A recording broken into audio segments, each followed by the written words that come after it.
distance so far, and she's one athlete who is motivated by the thought of competition. Very, very competitive indeed. And at 30 years of age, falls pretty much into the average age bracket. Probably has another 6, 7, 8 years at the top level if she wishes to use it. Very difficult to take a year or 2 years out and then come back to this level. But if you maintain it throughout, if you maintain your VO2 all the way through, you can still compete with the youngsters in the game. Yes, triathlon is a sport where age doesn't make too much of a difference until you get close to 40. So many good years ahead of Melissa. We've had the long course men coming through the second turn in the middle of Sadiat Island. We still have a group of 7 out there in front with Frederick and Leda continuously in the lead. It does look like an effect.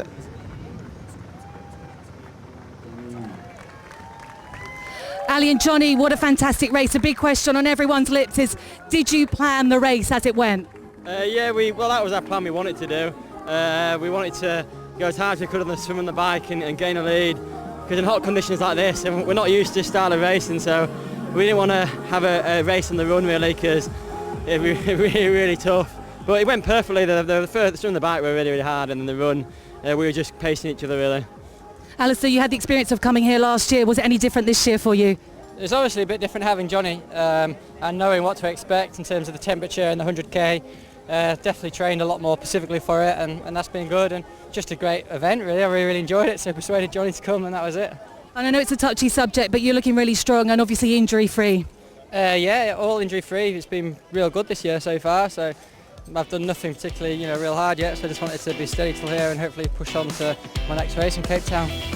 Big question is as well that you had some good long course guys behind you. Did you expect to come off the bike with that kind of distance behind them, or in front of them rather? I expected them to come past me about 20k, to be honest. This is my first non-drafting race. I only got on a time trial bike about 2 months ago, and my glutes are absolutely killing now. But yeah, I literally did not know what to expect when they would come past us at all, and I kept saying to Alistair, can you see anyone? And my aim was hopefully get to 50k if I was lucky. And then maybe I'd only lose a minute or so, but we got to the end and I was like, oh, well, that'll do. And Alistair, you've always spoken about wanting to come to Ironman, but obviously the big focus now has got to be on 2016 before you make that leap across to Ironman. Definitely, yeah. The Olympics is still the pinnacle of sport for me. I know it's fantastic to win it in London, so 2016 first and then move on. But we've got a lot this year, Commonwealth Games this year is really important for both of us. It'd be nice to have a good World Series since we've messed up last year a little bit. And so yeah, it's this year first. Be coming back here next year? Definitely. Al? Hopefully, yeah. I enjoy it. It's a great event, and hopefully we'll be on again next year.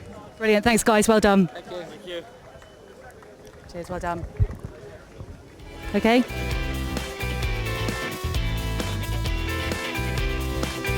Yeah, that was an amazing effort by the Brownies, especially out on the bike. They impressed me that they didn't lose any time and even gained a lot of time on these experienced and really strong long-distance athletes such as Bart Arnott and Ronnie Schildknecht maybe in particular. I think underlining just why they are so difficult to beat at the shorter event, and with Alistair being so quick on the run, it's devastating. And Annie and I were talking about Alistair's ability to run off the bike, how he can do a sub 3 minute K for the first kilometre of a run, and not many athletes can match him on that. No. I mean, it's outstanding what they're doing in the World Series races when they come out, well under 3 minutes, and they're down to 2:45 or something like that for the first K, and then they can open a gap right there. And although that might not be the deciding factor in a long distance race, just having the ability is something that sets everybody else a far bit behind. Good riding on the bike, but perhaps Johnny Brownlee has a little bit of room for improvement technically. He must look at the coverage, the footage of all the races, and realise there are still areas that you can work on. If you can improve your technique, and I think maybe the British cyclists are a great example of this, paying attention to every single detail, that you add these tiny percentages up, and actually at the end of the day it makes quite a big difference. Well, it does. It's all accumulated impact from all different details. And Johnny said he only got his time trial bike a couple of months ago, and he obviously hasn't trained too much on it and didn't put too much focus on that part of the game yet. But he can easily improve on that, no doubt about it. And working with Boardman bikes, he has the access to Chris Boardman, who is a specialist, if anybody, in the time trialing. A few years ago, I was working with Boardman bikes as well, and I actually had Chris Boardman to come over and help me get in a good position.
Let's have a look at the results of the men's short course race. The two Brownleys sharing the victory, although Johnny's been put in second place there. We got Rudy Wild of Switzerland with an impressive third, running very well over the last couple of kilometres. Arnott's in fourth ahead of Ronnie Schildknecht to Mark Buckingham, who looked as though he may challenge for a podium finish, in the end blowing up with just 500 metres to go, and down in sixth place, 6:31 off the pace of the Brownleys. Himmerich down in 7. We've got Lawrence Fanu, who threatened early on, down in 8, 7:48 behind, and then quite a big gap back to 9th and 10th positions. But really the story is all about the Brownleys. 3:12.21, some 8 minutes quicker than last year.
The short course women coming in towards the finish with the clock at 3 hours 29 minutes. Fenja Barsland has been totally dominant all the way through this race. She cycled so hard from the very start, opened up a gap of over 7 minutes on Annabelle Luxford, and guess what, she's pulled even further clear on the run. She's now 8 minutes 8 seconds clear of her nearest rival, and Fenja Barsland just a few hundred metres away from wrapping up victory here in Abu Dhabi in the women's short course event. Another really dominant performance, Rasmus. Yes, but she'll be looking forward to seeing that finish line now. She's getting hot out there, and she's been out there for 3.5 hours, ready for a good drink. The finish for the women's short course, Fenja Barsland, the dominant athlete for Germany.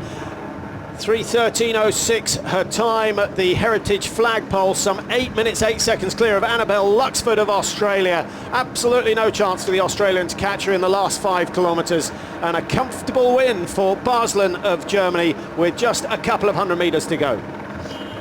Yes, she'll be enjoying it now. She'll be looking forward to passing that line and getting a cold drink. It's warming up out there, really, and it's been a long race for Svenja, but she's done really, really well. I'm very impressed. Well, we'll keep an eye on her in the future. Remember, she's a recent convert from the shorter distances up to the half Ironmans, the 70.3s. Maybe we'll see her at Kona in the future. Maybe we'll see her tackle the long course here in Abu Dhabi next year. Yeah, maybe. That would make good sense for her to step it up to the long distance next year. I don't see any reason why she shouldn't be really good at that as well. Certainly with the power that she showed on the bike this year, this looks to be a course that suits her. Just a reminder of the distances: a 1.5 kilometre swim for the short course athletes, followed by 100 kilometres on the bike, and just a 10 kilometre run, so a relatively short run, certainly when you compare it to the bike ride. As we see the local regional hero Omar Noah at the finish line. He is loving it. He's a very passionate guy. He loves his triathlon, and he's very outgoing, talking to the spectators, to the kids. I was out with him at the kids triathlon yesterday, and he was amazing, cheering on the kids, signing autographs, and he's positioning himself as a real regional Middle East triathlon hero, and doing well, very well in doing that.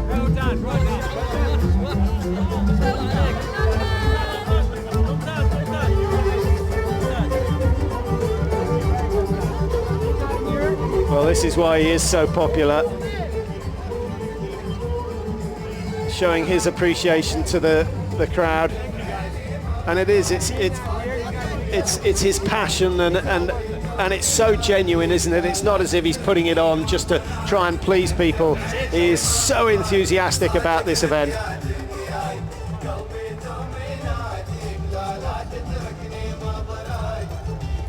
Well, these are the scenes at the finish of the Abu Dhabi Triathlon. The short course men have completed. We've got the short course women approaching the finish line now, and it looks as though Germany are going to be on the top of the women's podium, with Svenja Baslen putting up a very, very convincing performance indeed.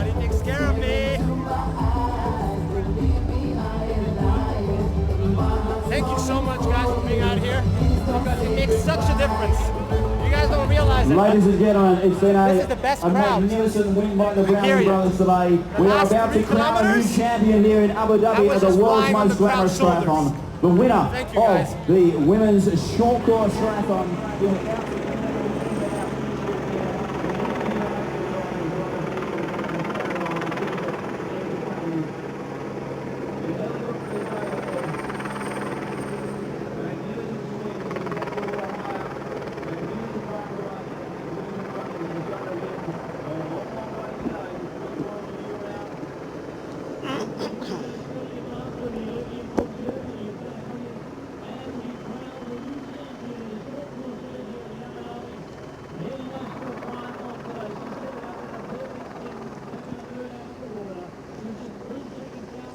Cunningham has gone.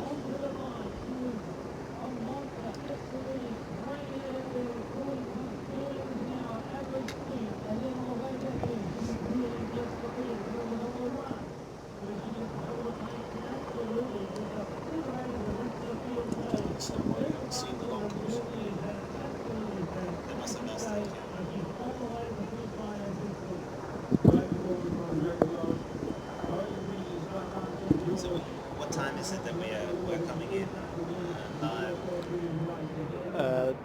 They said...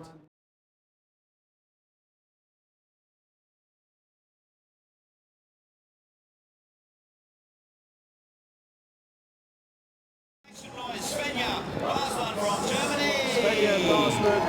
approaching the finish now to secure victory in the women's short course event.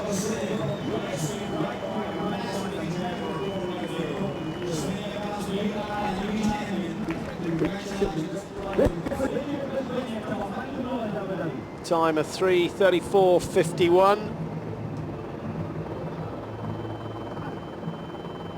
We're trying to get Greg Lewis, but still Boys in a quality field. Unbelievable performance. You know, we get this all through our stadium, but truly is set up the spots, the line right, it was his second round, it was so strong, right beautifully, and then on the run course, he was absolutely amazing. He just trended away from the field. So we'll let GG have the first crack at the interview, and then we'll get to her in just a few seconds. Well done, Welshie. Abdullah Al-Sadi has finished. Not being raised in great ribbon. Maxim Sayabin from Russia. Abdullah Ahmed is in a finish now. Well done, Abdullah. Kareem Taglou from France finishing out as well. So this guy's finishing out three. So one winning home, and two on the way with that.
Yeah, I've got you, Tim.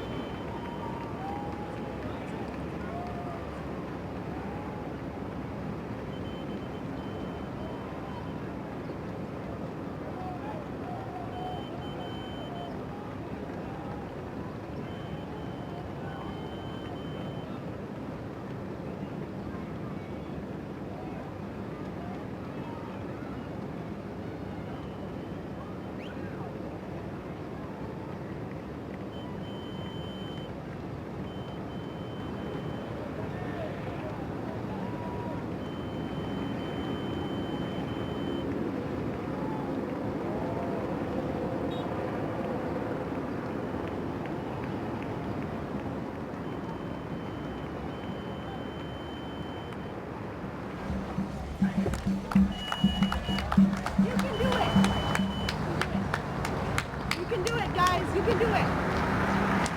I believe in you. You can do this. Show them how it's going to be fun. I believe in you. You can do this. I believe in you. You have all the power. You can do this. This is your thing, guys. You can do it. Own it.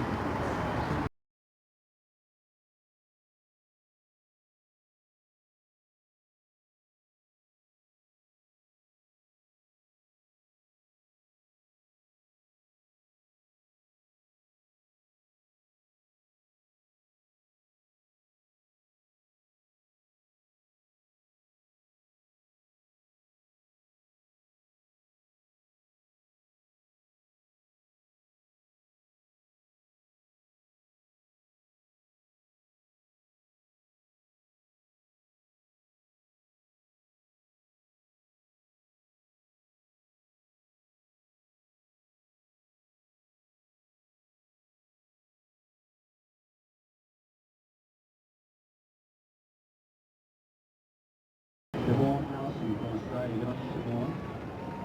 Last week, you from the Ukraine.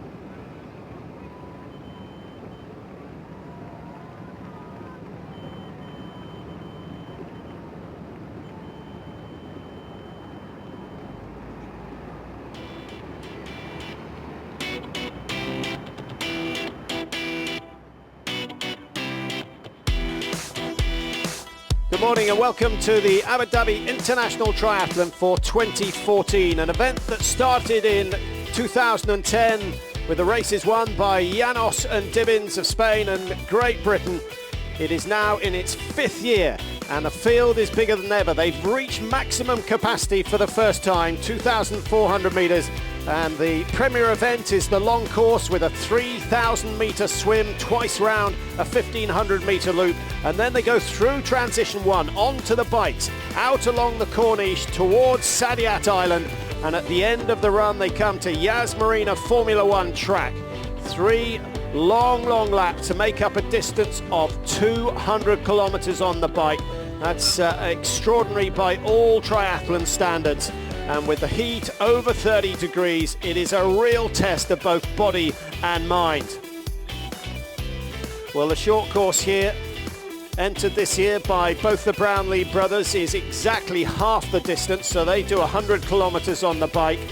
The long course head back almost towards Saadiyat Island before they turn and go back towards the Formula track for the second time, and they repeat that yet again before they turn and head into transition 2. Over 4 hours in the saddle. It's all about pacing and reading the race situation.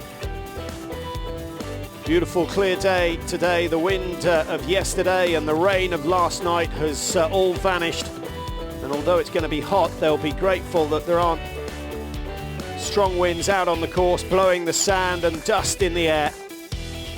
So having completed their 3rd circuit of the Formula 1 track, they head back towards T2 and then into a 20-kilometre race on the road, 2 times round the 10-kilometre loop. Of course, the short course athletes just doing the 10K or the 110K, and that is where the Brownlees are expected to make their mark. The long course, very open indeed this year, with Frederik van Leerde back to defend his title. He'll be hoping to take a significant lead out onto the road for that final run. The Heritage flagpole, one of the highlights of the run course. From there, they have just 5,000 metres to go towards the finish, and what they hope will be a very lucrative win indeed.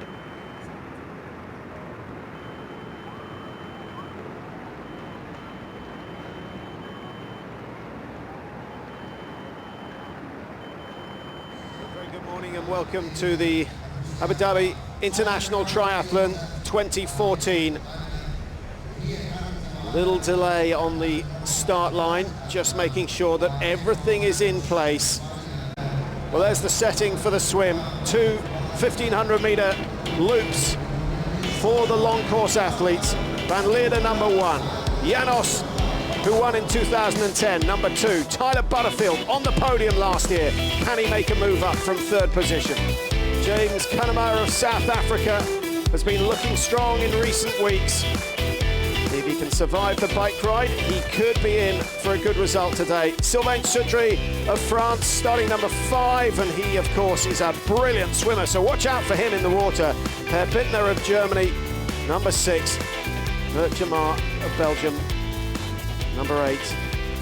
Adrian Holpert there as well. And Henrik Hildeland, watch out for the Dane.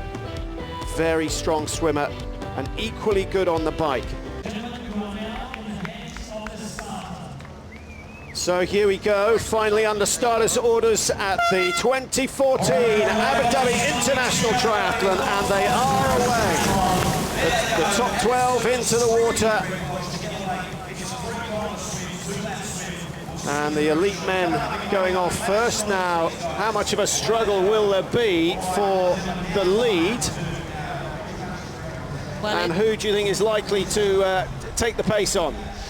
Well, it's a slightly smaller field than what these guys are used to, with just 12 athletes going into the water, so that makes it a much tougher swim for the weaker swimmer. When you've got a bigger field, you've certainly got more feet to get onto. And bearing that in mind, it really does put a little bit of pressure on the good swimmers like Soudry of France, because they know they've now got to take advantage of the fact that they should be able to get a bigger gap on the weaker swimmers than normal.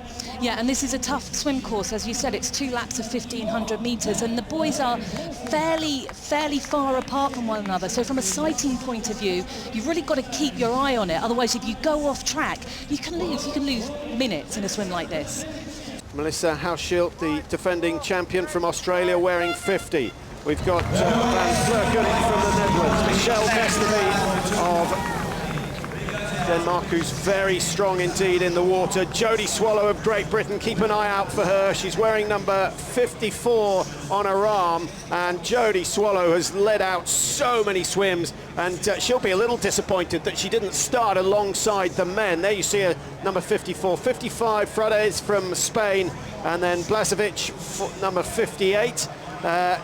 Not sure how they're going to cope with the pace in the early stages, but it looks like Jodie Swallow already starting to take control.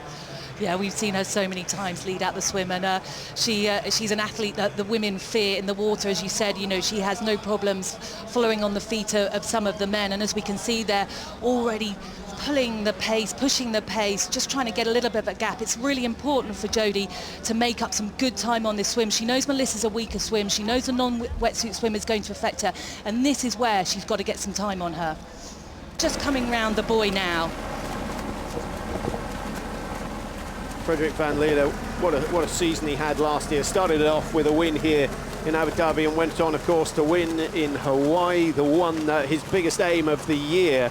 That was sensational, and he's a man who's been so patient over his career. He's just waited and he's kept working and working. No instant fame for him, and I think a lot of people were happy to see him take the world title in Hawaii. And Jodie Swallow looking very good.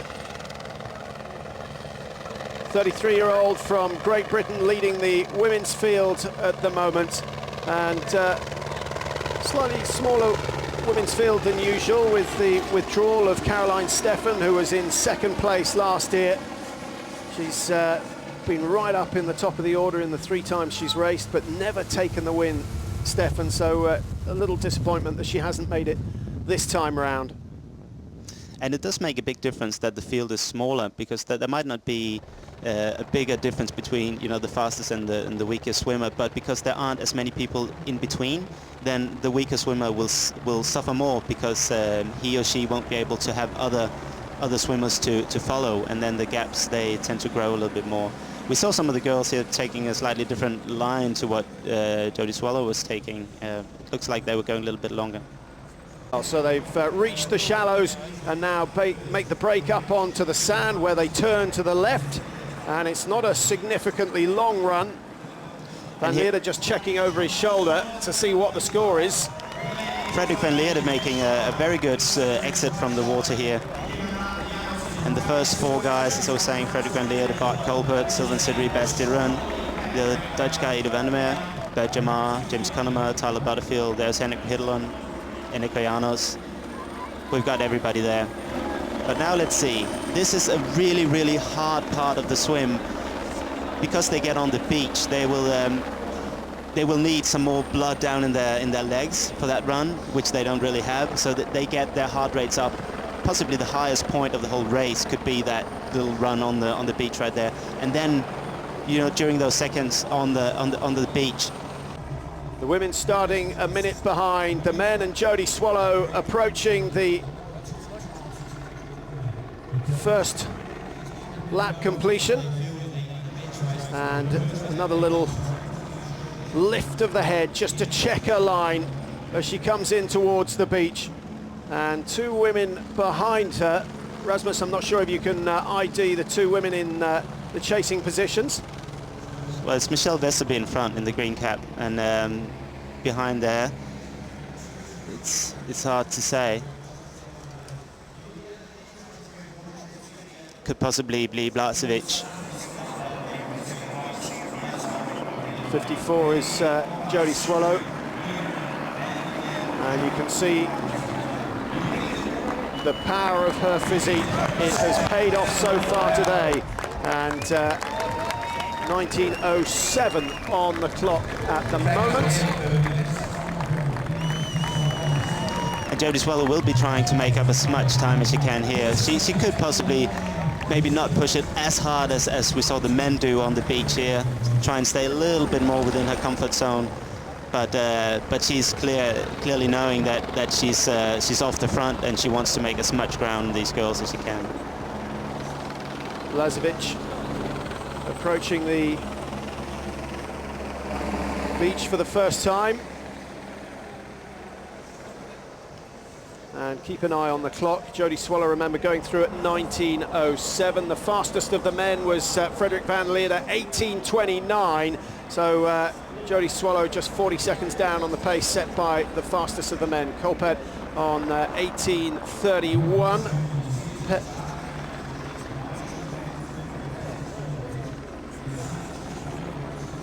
Now we got Michelle Vesterby coming in here in front of Blažević. Jodie Swallow has gone through. She's got a lead of over a minute and a quarter. It could be more than that. Michelle Vesterby also coming in, and Blažević, number 58, Svetlana Blažević from Serbia, the 33-year-old, has done well on the first half of the swim. Another 1,500 meters to go. They'll both be glad of each other's company. That's Svetlana Blažević in the purple swim cap, and their time's 1:37. Now, is that margin likely to double on the second lap, or do you think that Jodie Swallow will be happy with the work she's done so far and maintain a lead of a minute and a half, 2 minutes? No, I think she'll definitely grow that lead. I think she will at least double it. The tendency of these swims will usually be that the weaker swimmers will lose more towards the end if she keeps on pushing at the same level.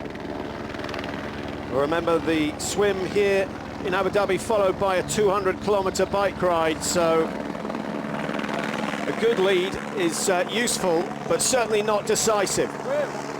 Melissa Hauschild coming out of the water in 4th place for Australia, the defending champion, with a little bit of work to do. She doesn't look unduly concerned with the first lap pace that she set.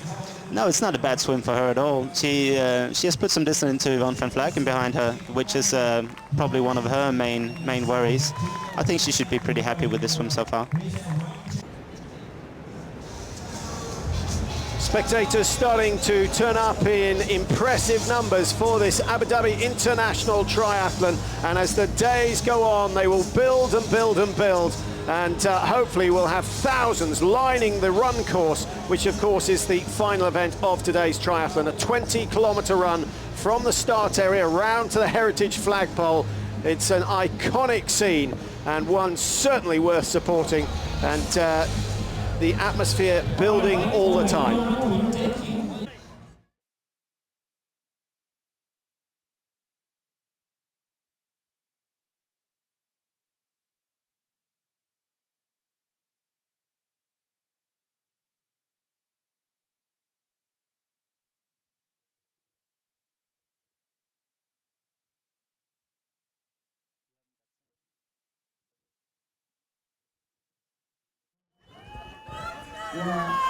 Let's go Steve Paul, Cliff Gates, and then Canada. And Deirdre Cassie. Richard Backhouse.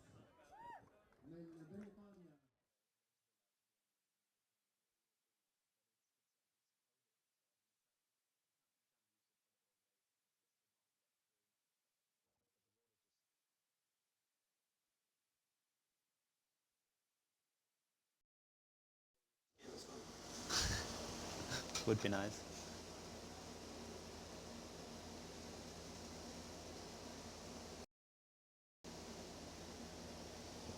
Did you start as a swimmer or did you start as a swimmer?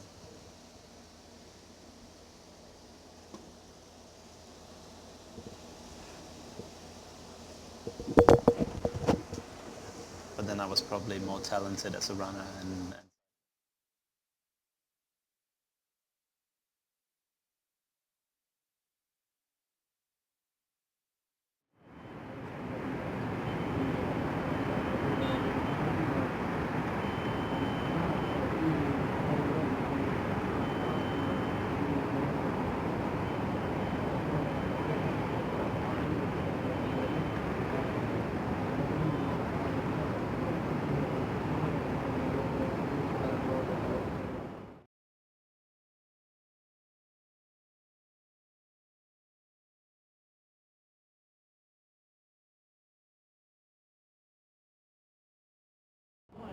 with a time of 3 hours and 17 minutes flat. 12 seconds in a lead with Mark Ireland rounding out the top 5 today in the men's race. Ronnie Schilbeck with a time of 3:17.54 in the women's race today.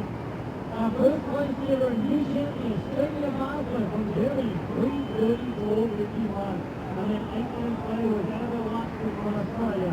Lisa Marilon, also Australian, third place, rounding out the top 4. Jessica Harrison from France. They are your top 4 today. In our women's short course, they are final results. We have some awards coming up here pretty soon on the stage up there. We're going to have our short course release coming up at 2:30 on stage. Also at 2:15. Night. Everyone walking within 2 or 3 meters of the bike, astonished by the technology and how it's advanced over the years. Jodie Swallow out of the water, 38.47 her time, and the leading men 37.43, so she's 1 minute 4 seconds slower than Frederick Van Leeuwen. A brilliant swim from Jodie Swallow, and we should get the times for the second and third women very soon. Here comes Jodie Swallow into transition, and now she's got to capitalise. She's built such a lead, Annie, that she's got to capitalise on it. It would be foolish to throw it away in the early stages of the bike. Yeah, I don't think Jodie's got any plans of throwing this lead away. We know she comes into this race very fit, well prepared. She's been training in South Africa. She had that fantastic win at the 70.3 race in South Africa at the end of January. So a bit of race fitness as well, which is always a good thing in an early race like this Abu Dhabi International Triathlon. 38.47, remember the time for Swallow. We're on 41.15 already as Vesterby approaches the transition. Vlazovic of Serbia also having a very good swim. She's been glued to the feet of Vesterby for the last 1,500 meters. And those two are going to come out of the water side by side. As we can see there, James Cunamar, partner of Jodie Swallow, also in the same place as her, first place. Great to see him. He had a few problems getting out here, only arrived here yesterday morning, but at the moment that certainly doesn't seem to be affecting him. The 30-year-old from Stellenbosch comes from good pedigree. Both his parents really good runners, and he was running from a very, very early age. Everyone else was out at parties, and he was out running early morning, late at night. And certainly he's shown some good results recently, winning the Ironman 70.3 in South Africa, and of course Jodie Swallow taking the women's title in that event, so a double for them. He's another man who's won the Alpe d'Huez triathlon as well, showed great strength on that occasion. The three leaders of the men's short course event. Alistair Brownlee in top spot, just as he was last year at this stage of the race. Johnny Brownlee in second, and Lawrence Fanu of Jordan in third place, perhaps 3 or 4 seconds off the pace of Ali Brownlee, but no damage done yet, and a good effort from Fanu to stay with these two outstanding athletes who, of course, took gold and bronze in the 2012 Olympic Games. This is a long race, certainly for Johnny Brownlee. He's not used to this sort of distance, and actually he was saying that was one of the deciding factors coming out here, to try himself over an unusual distance. Yeah, and he talked about his preparation coming into this race, and he said he's certainly done some longer bike rides in preparation. We could just see there Johnny just pushing his big brother out the way and taking the lead. The difference between the two brothers, Annie, obviously Alistair's the older of the two. Do you think Johnny Brownlee is always going to have to play the bridesmaid, or do you think he'll come through eventually and outdo his older brother? I think that's an interesting question, and one that people ask a lot. For me, Johnny looks like an incredibly strong athlete. He's had fewer injury problems than Alistair, that's for sure, but you know, at the moment on paper, you know, Alistair is the stronger one, but I think when you look at their talent, I think their levels of talent are pretty similar. And what are the possibilities that they've got a team tactic going on here to work together for the swim and the bike? Well, I'd be surprised if they haven't really talked about it, but you know, the drafting rules do still stand, so obviously they're going to have to keep that 12-meter distance apart. But yeah, of course, I think it's going to be psychological, having one another to kind of work with, so to speak, in the race. Well, the work rate just a little higher than it was in the long course athletes. They came out of the water in 18:29, and so these boys well over a minute quicker for that 1500 metre lap, but of course they are only doing one lap. Into T1 now, 17:16 is the leading time. No surprise to see the two Brownlees there. And Rhys Davey there in third place, just coming out of the water now. They're good friends, so this is another interesting move, isn't it? Three Brits out there. The three of them got together and talked about the race together. You know, I know that they're all friends, that they have done some training together. So let's see what Rhys can do as well. Can he stay with them on the bike? And of course, Rhys Davey from Leeds as well, and he finished 6th here last year. He'll want to improve on that. Says he likes a diet of cake, Coke and chocolate. I'm not sure I believe that. He may like it, but it won't be what he lives off, because the nutritional side of triathlon, particularly these long events and the long course men, is so vital. And we'll have a chat to Rasmus about that later on, a man who's suffered in the past from cramps, which could possibly be due to the nutritional side. Moulet out of the water now, and here comes Rhys Davey. Well, he's certainly picked up in his swim, because they've obviously raced together in the past. We've certainly never seen Rhys Davey swim with the Brownlee brothers, so made some significant improvements to his swim over the winter months. That familiar style of Alistair Brownlee on the move. And there's some suggestion that his technique for running is why he suffers so many problems. He's had Achilles tendon. Well, plenty of runners have Achilles tendon problems, but a stress fracture of the femurs is a new one to me.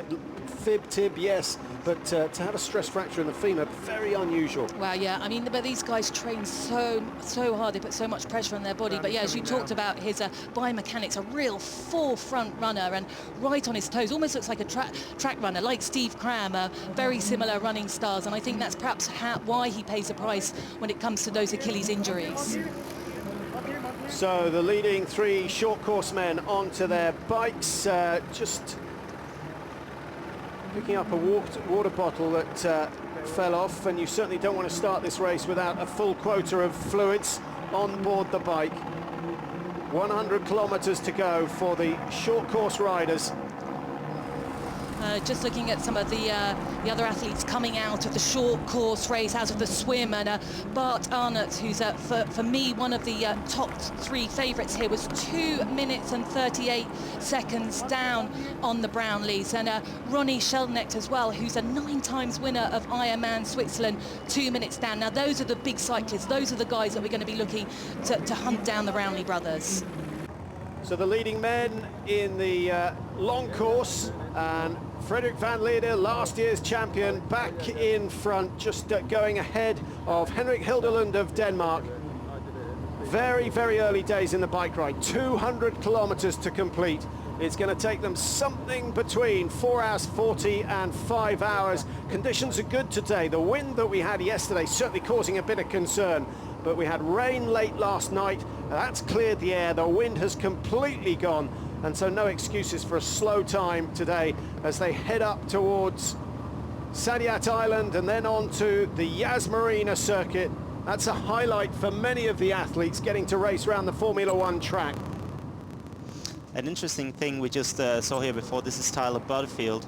He moved past the guy that is right behind him now, and he got sort of in the line again, something that you're not allowed to do in Ironman racing, but at this race you're actually allowed to do this. In Ironman racing, if people are spaced out with the accurate distance, you will have to proceed and overtake the next guy in line as well. If you actually go in, you will get a time penalty. So that's a very big difference for this race, that you can actually go up, and as soon as your front wheel passes the other guy, he is obliged to drop back and you can go in and take his place. This is James Connemer sitting in fourth. Very good pan here from the camera to get a chance of who else is here in the mix. Number 8, Bert Jamar, 33-year-old from Belgium, having a look at the average age of the elite men. comes in at just about 32 years. In the short course, it's about 28, 29, but 32 years. And who have we got on the older side? Andy Fuchs is 38, and of course Eniko Janos now 37. So getting on a bit, but still going at a world-class rate. Yeah, it's no surprise. I mean, what we've seen over the last couple of decades is that the top Ironman, the top long course athletes can actually be really competitive until their late 30s. And Sylvain Cedric here is, I think, 32 at the moment, so he's sort of getting into the Ironman age. He hasn't really been doing Ironman. I don't know if he even did one yet, but he's been doing this type of distance, like the ITU World Long Course distance, several times many half distances. Very, very strong in those, but I'm sure that he'll make the move and try and conquer Ironman also within the coming years. On the other hand, we see the short distance guys maybe peaking their careers in their late 20s to early 30s, and then it's a natural movement towards the longer distances after that, once you've maybe started losing a little bit of that extra speed that you have when you're younger. And of course, the fact that there's a bit more money in the sport means that they can afford to go on doing it longer. We've got lots of the men here who are parents, but still go for a full career, full-time training. And the prize money here today, very significant indeed, a total purse of $195,000. And the winner of the long course will be picking up a healthy check of $40,000, with the short course winner taking $15,000. Well, let's have a look at the course. Rasmus, you know it very, very well. Of course, they head along the Corniche before they go out onto Saadiyat Island, which will be the cultural centre of Abu Dhabi in future years. Lots of construction going on. And then the long road up towards Yas Marina and the Formula One track. What's so special about the Formula One track? Well, yeah, we'll certainly speak more about that when we get the pictures from out there. But and then once they've completed the Yas Marina, they head back to turning point A, or the R as it is on our graphic at the moment, and then they head back out on the road towards Yas Marina for the second time, and they repeat it yet again to make up that total distance of 200 kilometers. Yeah, and the funny thing is that the Yas Marina really brings up the little boy or the little girl in all the athletes. As professional as they are, they still just love the feeling of being on that race course. And I remember it clearly myself, one of the highlights of my career in terms of race courses, because you get out there and you just live it. You feel like you're sitting in a race car. I was almost making, little noises with my mouth going around that course, simply loving it. And I've talked to several of the other pros. They feel the same way. So it's something to look forward to, because it is a never-ending road what they're doing out there at the Saadiyat Island. It just keeps on going in a straight line, that road. So once they've completed their third circuit of the Formula One track, it's back to transition 2 and then on to the 20-kilometre bike ride, but they've got a long way to go before then. And at the moment it's all about conserving energy, pushing out 280, 290 watts, perhaps even more than that.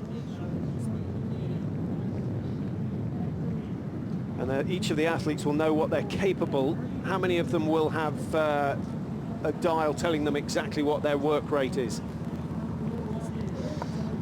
Yeah, they're going very quickly here. The guys out on the long course, pushing probably in the near 300 watts. They'll be going close to 45k an hour, I think, on this stretch with the little wind there is now. Here we're over at the short course guys.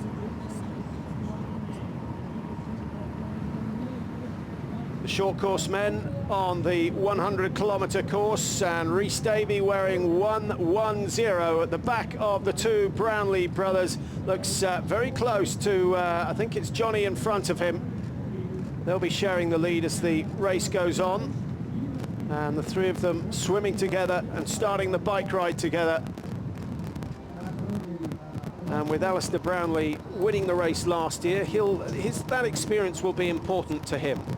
I certainly think so. It's quite unusual to these guys to do this long distance, and having done it before, trying to just keep a sustained pace a little bit below your threshold for this long 100k ride is very important. They probably haven't been training too much on their time trial bikes. I wouldn't guess, at least not the two Brownlees. And being out here is just a matter of finding that rhythm and don't go too deep. You can only go too deep for very short time, very few times during a race like this, or you will suffer too much later on. Johnny Brownlee, 101.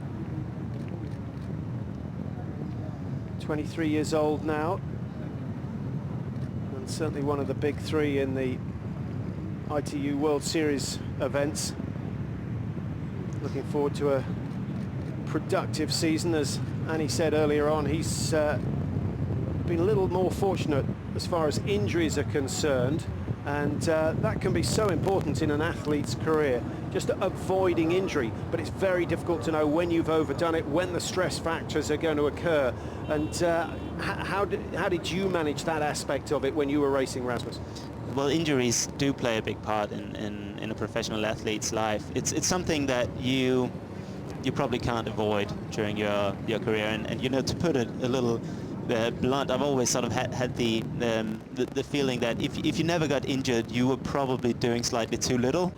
Well, Jodie Swallow setting a really good pace early on. Luckily, we had an opportunity to chat to her early on about her thoughts of today's race. Jodie, how are you feeling ahead of the race today? I'm really, really nervous this morning. I feel sick, but in a good way, I guess, in a nervous way, not in a sick way. And 200 kilometres on the bike isn't something you've done before, so how do you feel ahead of this race today? You know, it's really hard because I'm going into it as if it's a 70.3, because some of the competitors are 70.3 competitors, but remember it's a 200k bike, so we need to keep it, you know, hard but steady and keep the nerves under control, I think. So you think today is going to be all about pacing yourself? Yeah, I think that you can't underestimate what will happen in the second 100k of the bike, and I think that you have to prepare for that rather than anything else, and obviously the run off it. So it's all about conservation and you know, economy of movement, and yeah, we'll see. Go and have a warm up. Annabelle Luxford, the leading woman in the short course event, 101 on the clock at the moment. And just a couple of kilometres down on the short course men, which are currently being led by Johnny Brownlee ahead of Alistair with Rhys Davey. So a British trio at the front of the men's short course field. Let's have a look at the standings after the swim. So they came out of the water in 18:58. Harrison Baslin in second and third. Georgie Rutherford only 15 seconds behind, and slightly surprised to see the Australian Lisa Marangon down 109 off the pace set by Annabelle Luxford. But those times will have changed. We'll get another split time as they approach Yas Marina. And what are your thoughts on Luxford, Annie? Looking very, very good, travelling well. She's broken away from the rest of the field. Wow, she does. She looks very smooth like Alistair.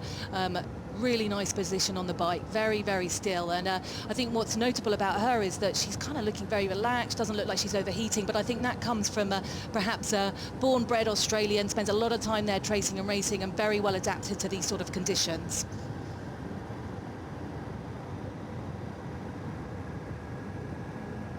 Pushing out a healthy cadence and trying to stay as focused as possible, but as relaxed as possible as well.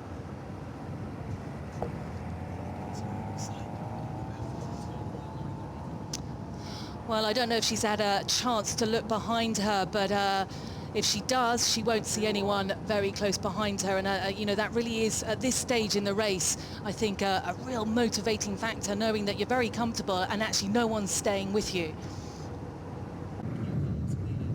The Brownlee brothers enter the Yas Marina Formula One track, one behind the other. Alistair Brownlee leading, and 1:13 on the clock for their race. It's been a solid performance by the two brothers so far,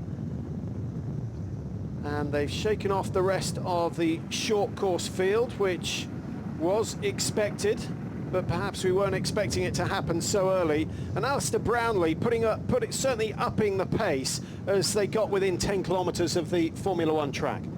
Yeah, he decided to put the hammer down. I think he gets slightly impatient sprint, which I'm not sure is always a good thing to be over this long course distance, or certainly short long course, so to speak. But yeah, he gets impatient and he just wants to go for it, and he tests himself. That's the great thing. He's really not worried about what's happening behind him in the race. Through the grandstands and then past the Viceroy Hotel, which is built into the stadium itself, and the marina just behind the stadium, and the luxury of cycling on the smoothest tarmac that they'll experience the whole year. The cornering important. Formula One race held here incidentally in October-November time, the only day-night race that takes place on the circuit. These boys hopefully will be off before nightfall. Yeah, it's not going to be too long before they're off here. 1:14:36 on the clock, and now nearly an hour into this 100-kilometre bike race. Looking at last year's time at 2:26:55, Alistair took to race the 100 kilometres, and I think he might just be a little bit more prepared today. He knows what the 100 kilometres entails, and it's really going to be interesting to see what's on the clock when they do finish the bike. They're still fairly lucky with the wind conditions, which had a little influence yesterday, and a lot of communication going on between the two Brownlee brothers. Alistair just signalling to Johnny. I'm not sure whether he's very, very cautious on the turns, and I think that can only be because it rained yesterday. They know there's grease on the track, and as I said earlier, absolutely no point in taking any risks. So there are the three times of the leaders. Rhys Davey, who stuck with the brothers for the first 35 minutes on the bike, now dropping back. He's 1:44 behind and losing time with every 500 metres covered as the Brownlees stamp their mark on this race. As expected, a two-horse race developing here. The long course men and Henrik Hildeland going very nicely for Denmark. Still looks very smooth. And what we see that's quite interesting here is that the group of 10 athletes that were initially out of the water together, well, we only have 7 left, and most notably we are missing Eneko Janos, who has dropped back by approximately 2 minutes along with Bart Colpert. That is a surprise to me because Eneko is such an experienced racer, and if unless something has happened to him, some kind of a mechanical, something sort of damaging his transition, I would be surprised to see him drop that much just from a physical point of view. So would your prediction be that the 2010 winner will not get back in contact with that leading group? As you say, just under 2 minutes the margin at the moment, 1:55 on the clock, with Colpert 1:57, so at least he has the company of Colpert. It's a big advantage to have some company out there, but he has lost 2 minutes for some reason, and making up 2 minutes on these guys that with the wind they have today are probably going at, say, 43, 44k an hour average at this point of the race, it's almost undoable. So unless these guys slow down at some point in the latter part of the race, then it's difficult to see him make up that ground. Of course, if he could keep it at 2 minutes, he still has a good shot at least running for the podium, but it might very well grow to a longer distance along the way. We'll see by the next timing point. But maybe he hasn't had enough sleep recently, because of course Janos recently a new child in the family.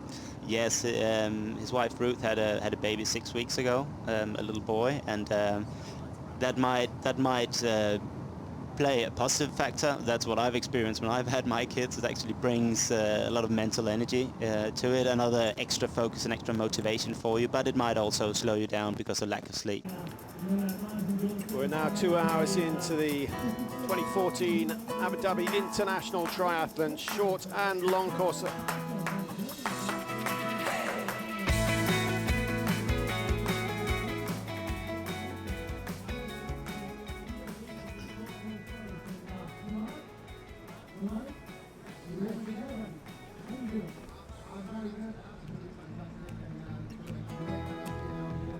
We're now well over an hour and a half into the Abu Dhabi International Triathlon. Frederik van Lierde has set the pace early on. And you see the top 10 positions as they approach Yas Marina for the first time. Now, significance is that from a big group coming out of the water, we're down to a group of 7 in front.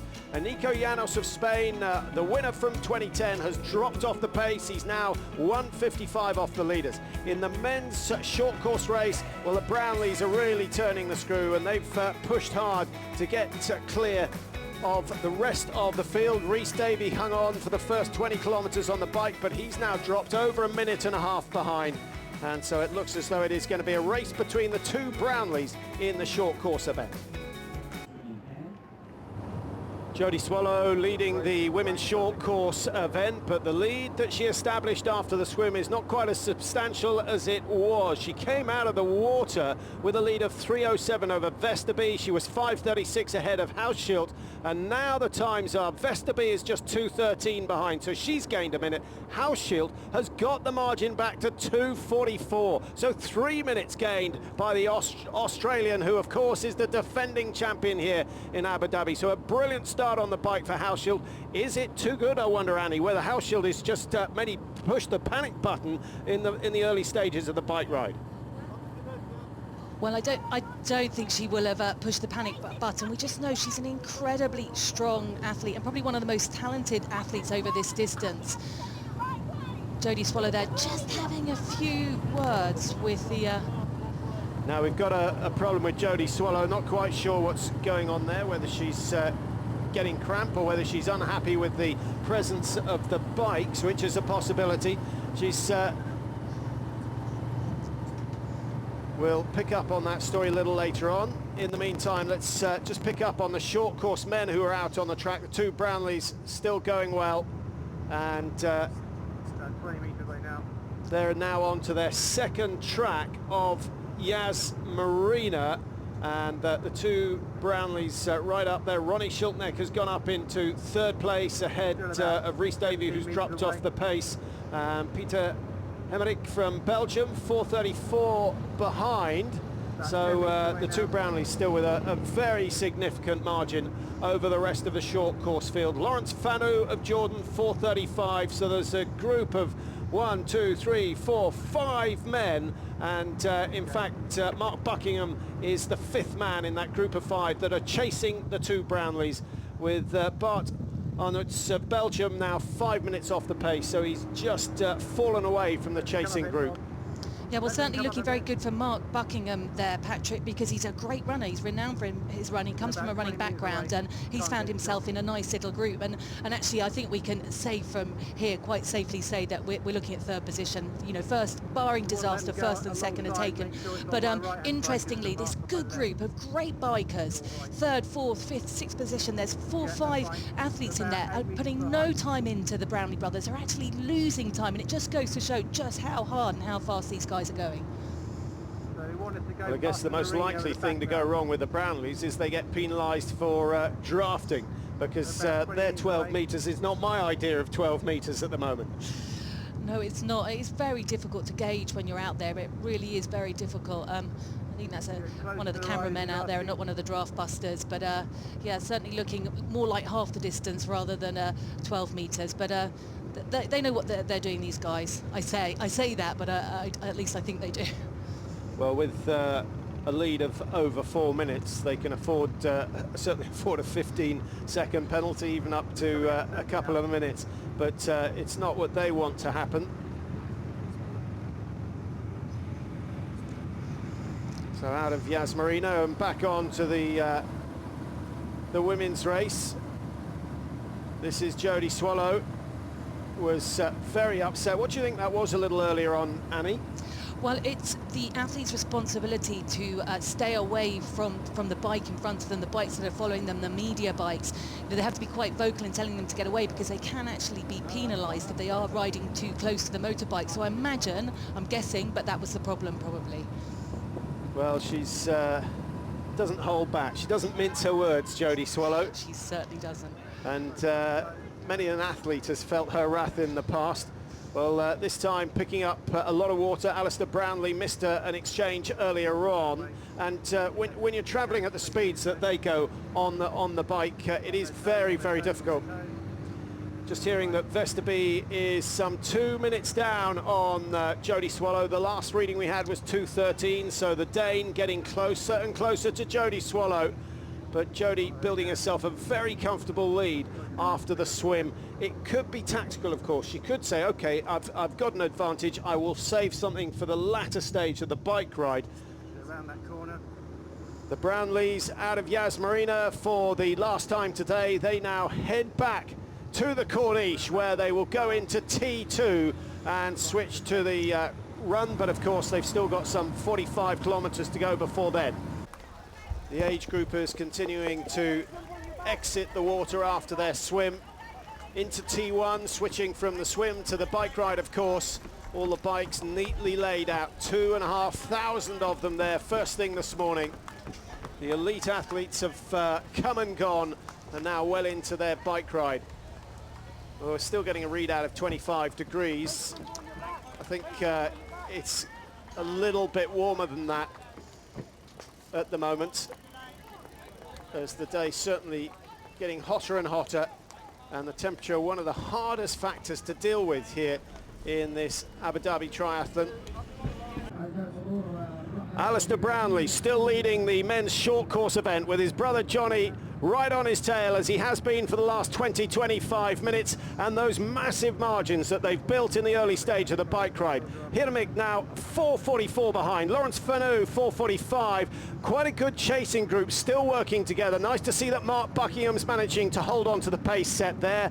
Bart Arnouts is starting to close the gap between himself and the chase group. If he gets back in touch, that might be able to speed up the pace, but with over 4.5 minutes behind Annie, they've got a lot of work to do. Something's got to go drastically wrong with the Brownlees for the rest to get into the picture. Absolutely, barring disaster. We're looking at 1-2 here on our screens. Alistair Brownlee, Jonathan Brownlee in second place, but I think Arnouts is the athlete we need to talk about now, making his way into that second pack. He is a multiple world duathlon champion, and I think most of note really is his fastest run split in Ironman Hawaii in the World Championships last year, marathon time of 2:44, and for me in that second pack he looks like he's the one that's most in contention for third place. A good contender for third. Still a long way to go. They're heading back towards T2 now, having completed both of their laps of the Yas Marina Formula One circuit, and still some 30 kilometers to go before T2. Remember, the winning time for the short course event last year was 3:20.18 by, of course, Alistair Brownlee. So to match that, they've still got an hour 27 or so to go. Yeah, I would have thought he would have used that as a reference today. We know he slightly went off piste, so to speak, last year, but I guess if they can't race against the rest of the athletes because they're so far behind, they're going to race against themselves and the time that he set last year. Svenja Baslen of Germany leading the women's short course event. 1:40.49 was her time at the last split. She was some 5.5 minutes clear of Annabelle Luxford, so she's having a very good day out there at the moment. If she can keep this sort of pace going, she could build a lead of almost 10 minutes before the run starts, which will mean that she can throw away, 1 minute per kilometre. She can almost walk it and come home with the top prize of $15,000. So an excellent run from the German. Annabelle Luxford of Australia in second place. Marangon has moved from 5th up into 3rd in the short course for Australia after a poor swim. But the margins, Rasmus, very significant. Yes, for the short course women, it looks pretty clear now that Svenja Baslen has got the grip for this race, as probably does Annabelle Luxford in second place. But Jessica Harrison is in 4th place, and she's a really good runner, could possibly move into 3rd or possibly 2nd if Annabelle Luxford has been going out too hard. But Svenja Baslen here, she was at the London Olympics representing Germany, and she made the move across to the longer distances last year with a lot of success. She podiumed in 70.3s last year. She's one of those new girls, new breed on the longer distances with a great future, I think. Now, what's the difference? What's the biggest difference when you switch from Olympic distance up to the 70.3s and, of course, the Ironman? Yeah, so she was 5.5 minutes ahead of Annabelle Luxford at the last timing point when they were leaving the Yas Marina. But back to your question, Patrick, I think for the short course athletes, they've made the volume for years and years in training. They've been swimming, cycling and running a lot. what they need to take along is their speed, their ability to change pace and everything. That's a big advantage. But then they just need to build on the endurance. And most short distance athletes are actually able to make that switch. A few are not, the really sprinty ones. They're struggling in the longer distances, but a lot of them, more than you think, actually can do really great on the longer distances. Yeah, I've noticed the same in if you take cross-country skiing, which is another of the biggest tests as far as endurance goes.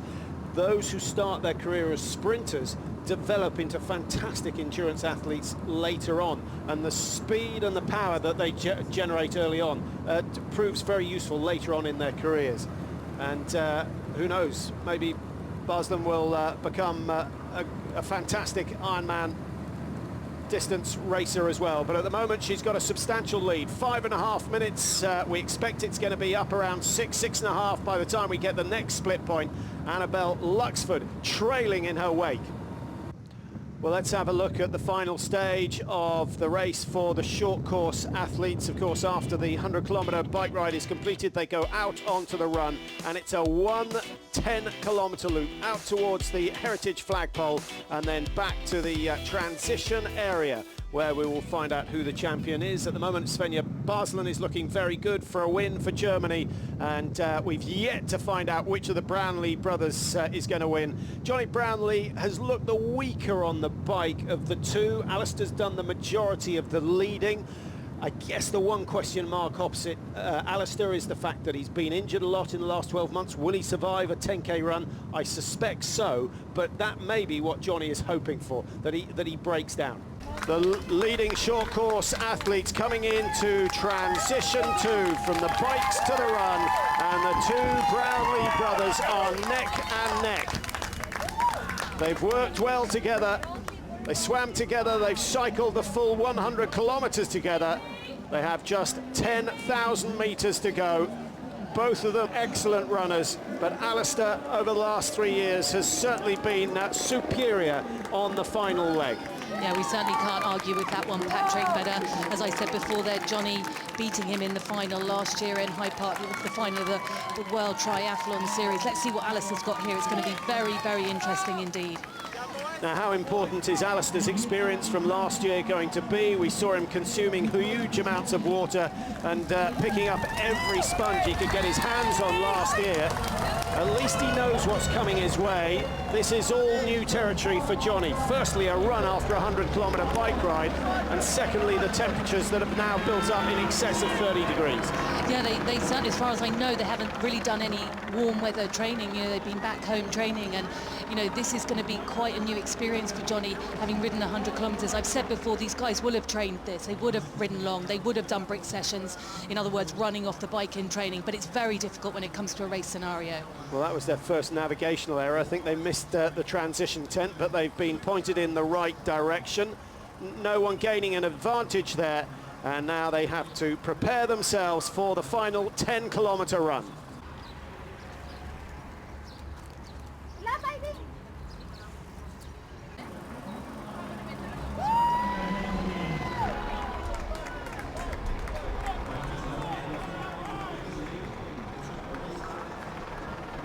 Out onto the run for the two Brownlee brothers, side by side, and looks like Johnny just taking the early lead. Alistair recognisable by the fact that he runs on his toes for the full distance. Johnny Brownlee, a much more textbook style in the run. Yeah, Alistair's renowned for that, you know, forefoot running right on his toes, which, you know, has, I think, probably contributed to some of his Achilles problems in the past, but it also contributes to the fact that he's a very fast runner. We saw him run a 28-minute, 30-second 10K on the track in United States last year. You know, there's very few triathletes that have come close to those kind of times. Now, you brave enough to go out for a run last night, Annie, so not only did you experience the temperature, but you also experienced the surface. And I was interested to note that the first thing you commented on was how hard the pavement was, rather than saying how unbearably hot it was. Yeah, it's interesting and it's difficult to explain, but the surface they're running on right now, these blue tiles are really hard. If you get on the road, it's softer, and that's really difficult to explain, but it is the case that this is a really hard surface to run on. Well, difficult to read anything into their body language at the moment. Johnny happy out front, Alistair just sitting on his shoulder. To me, they look like they're running really within themselves, and I think, you know, they're going to have some idea of just how much gap that they've gained on the chasers, and actually, why would you take it out really hard? You know, there's no benefit really, other than going for the course record. So, into transition, and the short course women coming into transition. Svenja Baslen of Germany is in pole position there, and when we last heard, she had a lead of over 5 minutes. Henning has made, Rasmus Henning's made his way down to the transition, so I hope we get a chance to have a chat with him just to find out what sort of state Svenja Baslen is in.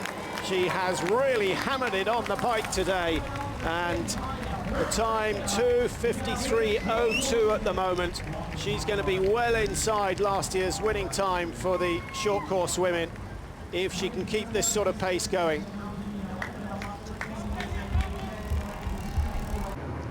Michelle Vesterby in the women's long course event. Last time we saw she was in second place, but she was only some 1 minute 34 off the race leader. So Vesterby's having a very good day out there, and she's in second place courtesy of that mistake from Jody Swallow. Jody Swallow's got herself back into fourth. Yvonne van Vleuten of the Netherlands is in third position at the moment, but some 4 meters ahead of Swallow. And Melissa Hauschild, who we have yet to pick up on, she's wearing number 50. Hauschild, the defending champion, has at the moment a lead of 1 minute 34 seconds over the woman in your screen, Michelle Vesterby. One more turn and just under 2 kilometers to go for the leading men on the short course. 3 hours, 2 minutes, 11 seconds on the clock at the moment. Alistair and Johnny switching the lead on the run. Annie, still no sign of weakness from either of these two as they come towards the closing stages. No, I'm starting to get a bit edgy here, because I'm thinking, you know, one of them has got to go at some point. Who's the better sprinter? You know, we've never really seen them sort of go head-to-head on a sprint finish. So this is going to be really interesting, and I'm going to put myself on the line here, and I'm going to say that Johnny's going to take it. What are your thoughts, Patrick? Well, at least Johnny hasn't got a penalty to pay, which he had in the Olympic Games, because we would have had a sprint finish there without a doubt if that hadn't been the case. But Johnny's in a much better position here. He's still looking strong. He's been confident enough to do his fair share of the leading. To his advantage, he's definitely had a better year. Less injuries, more training, more miles under his feet. But still, it's going to be a mental one, and it's going to be a question of who wants the victory most. Alistair's defending the title. Johnny would love to get ahead of Alistair for this one occasion. Should I move back to the finish to let over to Annie? Melissa Hauschild, the leader of the women's long course event, still looking very strong. Was 5 minutes behind after the swim, but she started the bike hard, and she's still pushing hard. The 31-year-old Australian looking to defend her title here in Abu Dhabi, and at the last count she was 1:34. I think she might have extended that over Michelle Vesterby. Still a long way to go. A winning time of around 7 hours expected for the women. Last year 7:20 for Hauschild, but conditions today are that much quicker. We're going to see the record in the men's short course absolutely slaughtered today by one of the Brownlee brothers. Nicky Butterfield in 2012, 7 hours 22 seconds. I think that is a realistic target for Melissa Hauschild today. The final stages of the men's short course race, Alistair and Johnny Brownlee still inseparable, and now the pace looks to build as they come towards the finishing line. 1,500 metres in the water, 100 kilometres on the bike, and then 10 very steamy kilometres on the road with the running shoes on. The discipline that Alistair Brownlee certainly excels at. Final cool-off for Johnny Brownlee. Has to be a little bit careful not to lose any time. And the stride is now lengthening, and Alistair, for the first time, opening up a lead, but it's only a metre and a half. I don't think Johnny is in any trouble at this stage. And now into the transition area, a sharp left turn, still no build in the speed. Will Johnny look for an opportunity to get ahead? Less than 200 metres to go for the two Brownlee brothers, who look now to me as if they will just cross the line together. That's exactly the way they've planned it. And a little bit of an anticlimax for many who'd love to have seen these two fight it out for first and second place. But with the flag between them, that is not going to be the case. A great performance, just underlining their superiority in the world of triathlon. It may have been over twice as long as the normal race that they compete in, but they are too good for the rest of the world, and at the moment some 6 minutes ahead of their nearest rival. Rasmus, what about that? Well, that was an outstanding performance. I'm a little bit disappointed as well. I was hoping to see them sprint head-to-head, but apparently they were trying to save that little extra exertion for the coming World Series races. Yeah, I wonder whether Alistair was saying, look, the one thing that could cause an injury is a long sprint for the line, and he wanted to avoid it. Alistair did his fair share of the work, more his fair share of the work on the bike. Johnny looked very, very strong on the bike, but it's Alistair and Johnny who crossed the line together, and I suspect will share the prize money for first and second place here in Abu Dhabi. And for the second year in succession, Alistair Brownlee is on top of the podium in the short course event. Svenja Baslen for Germany, just exiting transition as she continues on her run and looking to secure victory in the women's short course event. It's been a very, very positive day from her. She got an early lead, surprised us with the speed she set off on the bike, and it didn't take her long to get ahead of her nearest rival, Annabelle Luxford of Australia, and the margin's absolutely huge at the moment, over 6 minutes clear, and that was at the last of the split times. I expect it may be even more than that. Looking strong. She was a machine on the bike. I mean, I was surprised that she was that close to the Brownies, actually. Melissa Hauschild, the leader of the women's race, the defending champion. It's her third year in Abu Dhabi, and the way things are going at the moment, it looks as though she's going to claim her second title. She was the ITU long course champion, so she's not been troubled by the distance so far. And she's one athlete who is motivated by the thought of competition. Very, very competitive indeed. And at 30 years of age, falls pretty much into the average age bracket. Probably has another 6, 7, 8 years at the top level if she wishes to use it.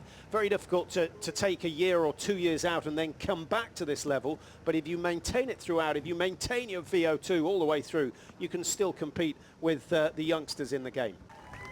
Ali and Johnny, what a fantastic race. A big question on everyone's lips is, did you plan the race as it went? Yeah, well, that was our plan we wanted to do.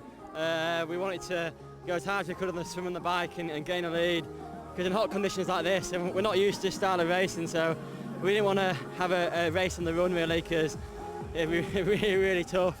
But it went perfectly. The swim and the bike were really, really hard, and then the run, we were just pacing each other really. Alistair, you had the experience of coming here last year. Was it any different this year for you? It's obviously a bit different having Johnny and knowing what to expect in terms of the temperature and the 100k. Definitely trained a lot more specifically for it, and that's been good, and just a great event really. I really enjoyed it, so persuaded Johnny to come, and that was it. And I know it's a touchy subject, but you're looking really strong and obviously injury free.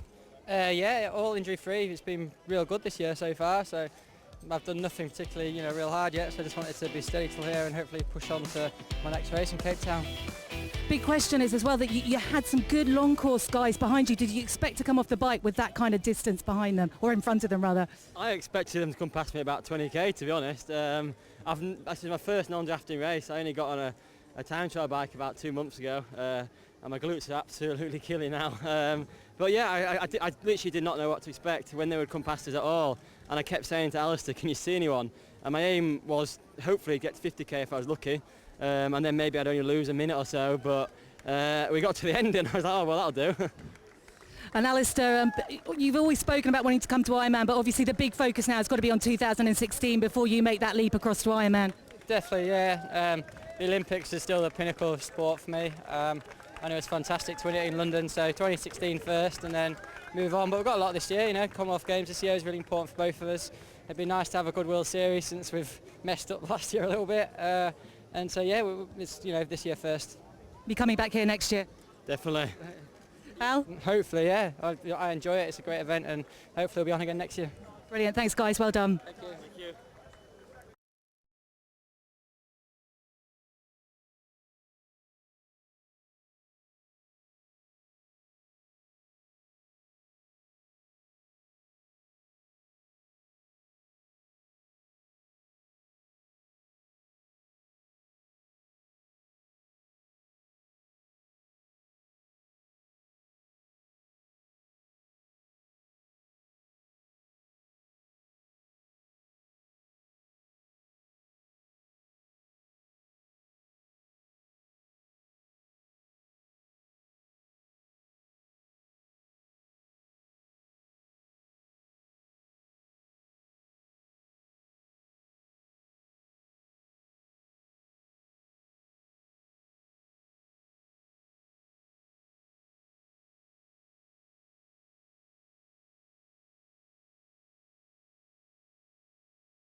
Much more than 5 or 6 minutes off the pace, so he's not out of this race completely. Remember, they have 20 kilometres to go. Annie, this is the sort of situation that we want in the race, not the sort of situation that the athletes want. No, it makes it much more exciting for us. What I did notice there was that Tyler actually waved to the crowd, which to me suggests that he's incredibly relaxed and comfortable. You don't normally do that if you're on edge and worried about how you feel.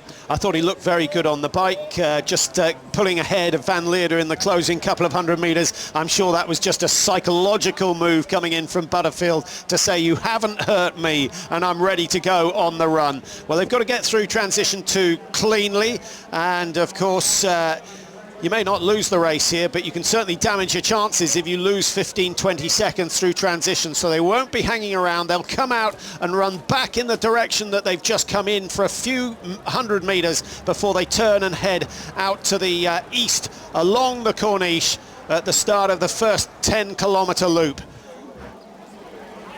You always think it's incredibly difficult. They're going to go inside that tent, sit down. Some of them will sit down and change their shoes. Some will put socks on. That's normally the case in the long distance racing. You don't want to risk getting a blister or anything, but and then you've got to go straight back out into the heat. And out comes the first of the runners.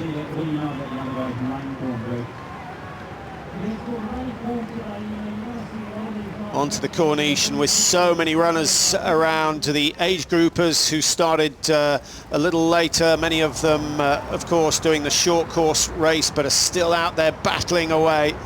Sylvain Soudry has been quick through transition.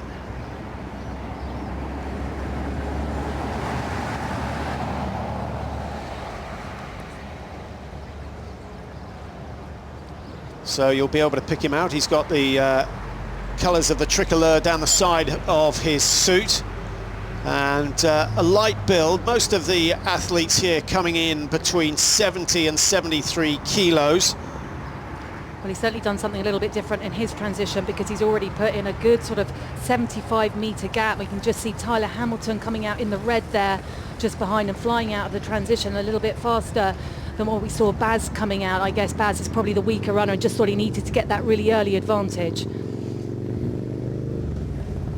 There's Tyler Hamilton, number 3, just behind him, Frederik van Lierde. I think van Lierde would have been keeping an eye on Tyler Butterfield, and the initial stages of the run, always interesting. You've got to control yourself. It's too easy to get excited.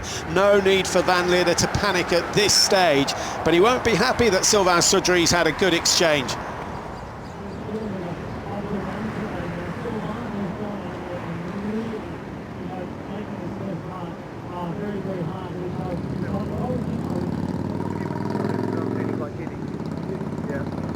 Temperatures soaring up above 30 degrees. It was a fairly pleasant 25 first thing in the morning when they started at 6:40. They've already been on the road for 5.5 hours. Remember the winning time from last year, 6:41.02 from Frederik van Lierde.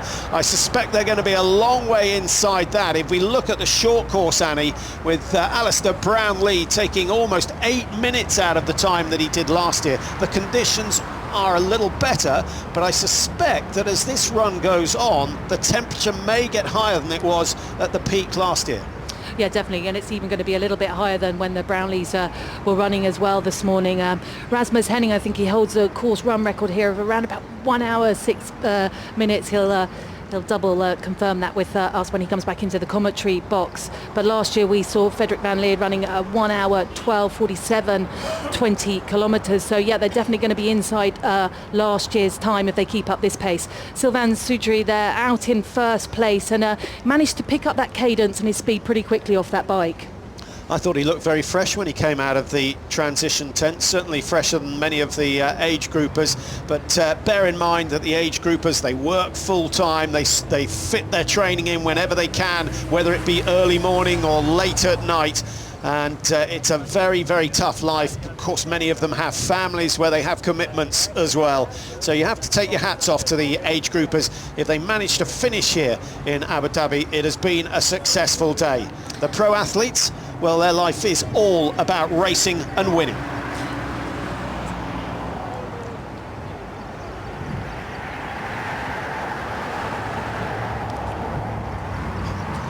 Sylvain Soudry just pounding away. Still, their legs look a little bit heavy. He'll hoping that they loosen up as he turns right towards the breakwater and past the Emirates Palace Hotel. One of the many, many landmarks on this spectacular race. But everything he runs now, he knows he's going to have to do in around 34 minutes time, once again, because it's twice round a 10-kilometre loop. Race loops getting shorter and shorter over the years as spectators get more demanding. Sometimes four times round a 5-kilometre loop can get a little bit too much. There's Bert Jamart, who dropped off the pace of the leaders, 3 minutes 1 second off the pace. When he went through Yas Marina last time, he was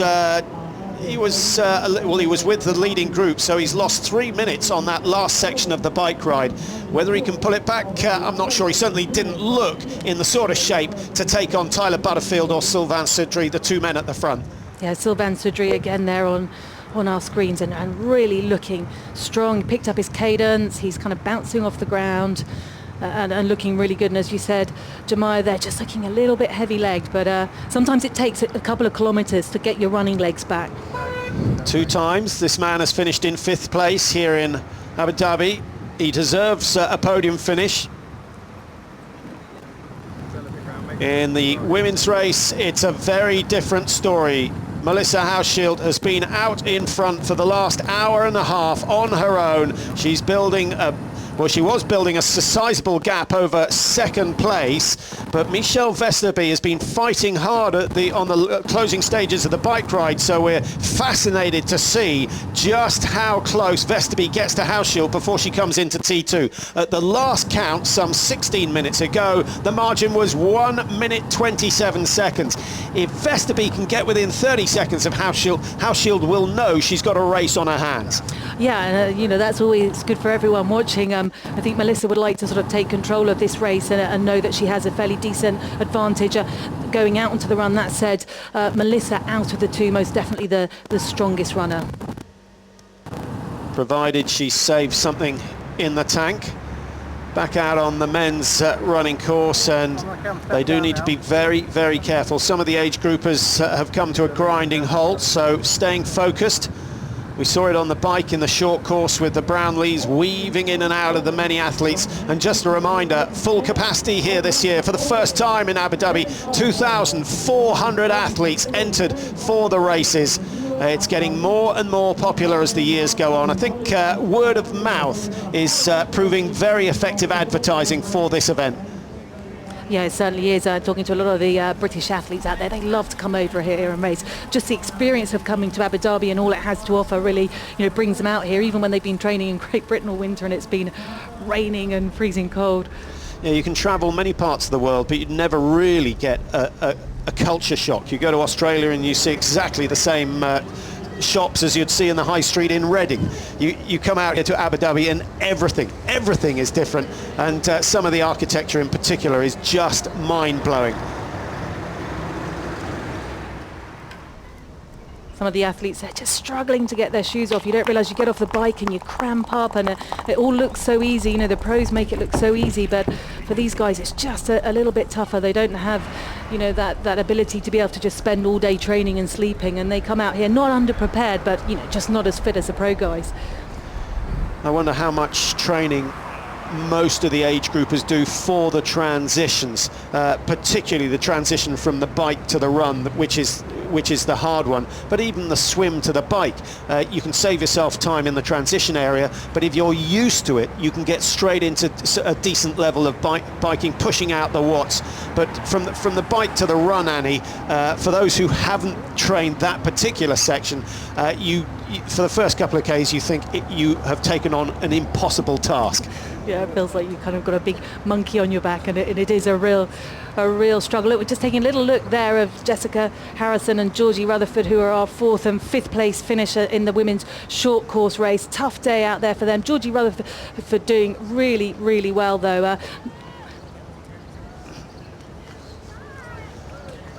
Well, let's have another look at the men's race as more and more of the age groupers come in. Earlier on, of course, in the men's race, as they approached the second transition, the leading men so tightly bunched. Of course, no drafting allowed in this race, but as they approach T2, it became a little bit tactical. Van Leeuwen in your picture there, the defending champion, just winding it down. Tyler Butterfield, he's never looked in any danger of losing touch with the leaders, and he's still there as they've headed out onto the run course. Everyone's sizing each other up, Annie, as they come into T2. Yeah, definitely that little glimpse over as well at the bike, just to see, you know, am I being watched? Am I being watched? Can I just like keep it, you know, here for a little bit longer and gain that advantage of sitting on someone's wheel?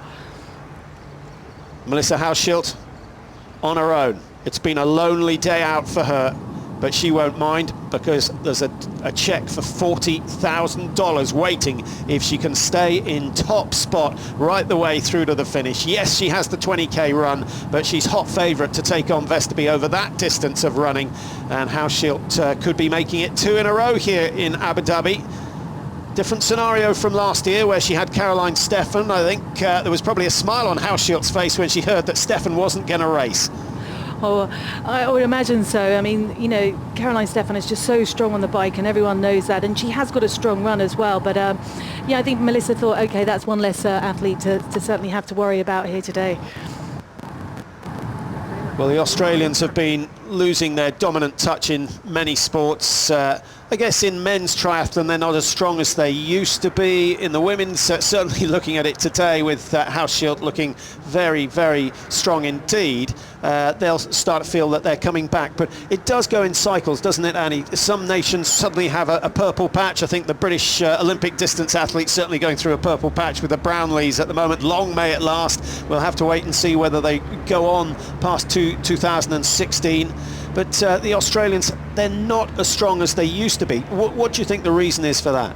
Well, Brett Sutton has been very vocal on what he thinks about that, and he just thinks it's a whole coaching system. You know, they've become very scientific, and I think he believes that perhaps they're forgetting about the actual hard work, you know, too much testing and too much worrying about heart rates and not actually just getting out there and putting the hours in, which really is key, along with staying healthy. Brett Sutton, of course, one of the top coaches in the game as far as long-distance triathletes are concerned. Well, it's not all about the seniors. The juniors have been racing and training here, in fact getting the benefit of coaching with the two Brownlee brothers, and they're having a fantastic time, because one of the purposes of this race is to encourage youngsters in the UAE to take up the sport.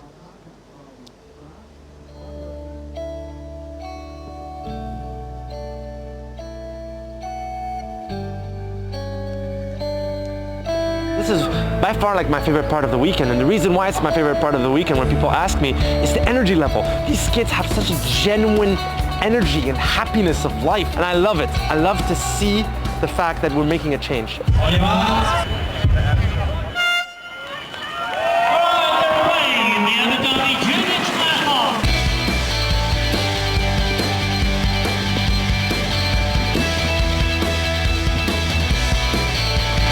If the parents are not convinced that an active lifestyle is important, then the kids will not be able to have an active lifestyle.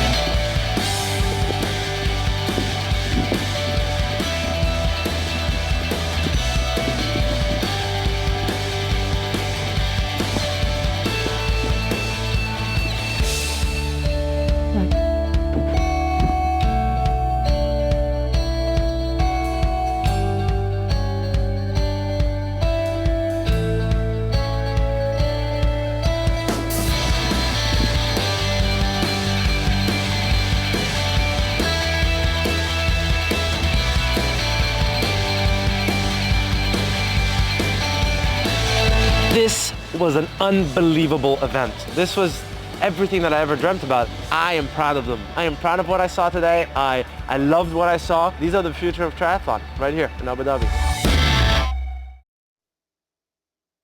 250 kids from around the region, around the world. Well, the juniors really enjoying their day out yesterday, and most of them are still here watching this race unfold, and it's got a long way to go. The men's senior elite over the long course has just gone into the final phase. The run has started. They've covered the first 3.5 Ks. The women's long course approaching the second transition, T2 as it's known, and it's going to be Melissa Hauschild who has T2 all to herself. Well, yeah, it certainly does.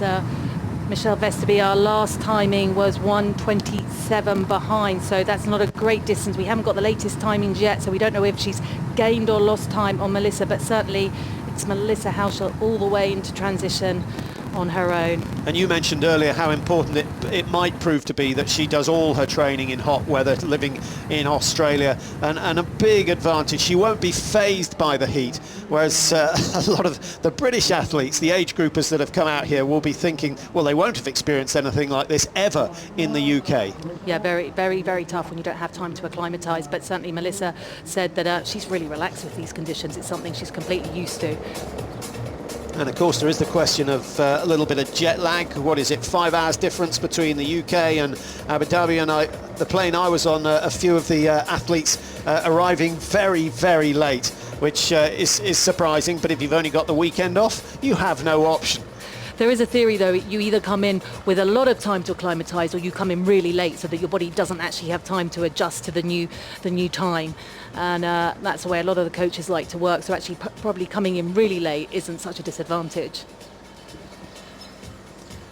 Bluebird skies, as they call them in the Alps. here in Abu Dhabi. I don't think they have a name because they have it just about every day. And the heat with very little wind, substantially higher than yesterday. We were actually saved by a rainstorm yesterday evening, which has cleared the air dramatically. All the athletes were walking around rubbing their eyes yesterday with dust and sand being blown all over the place. So they've been a little bit fortunate.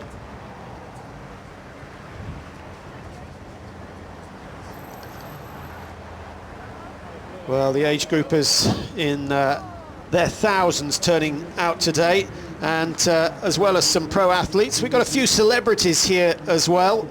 Catherine Kelly-Lang, who's one of the lead actresses in The Bold and the Beautiful, which is a soap program that goes out in the USA and here in the UAE.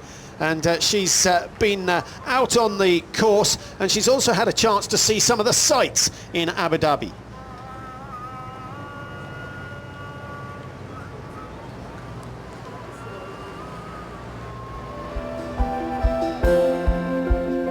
I've never been anywhere like Abu Dhabi, so it's very different. Today's my first day here. We still have a lot of exploring to do.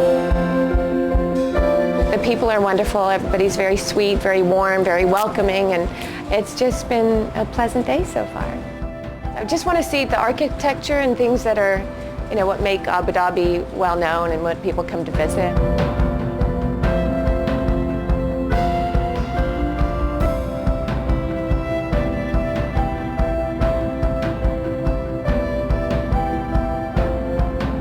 I've been training so hard for the triathlons, but it's very similar to endurance racing on the horse. You're just endurance racing on the bike or with yourself. So the training is similar as well.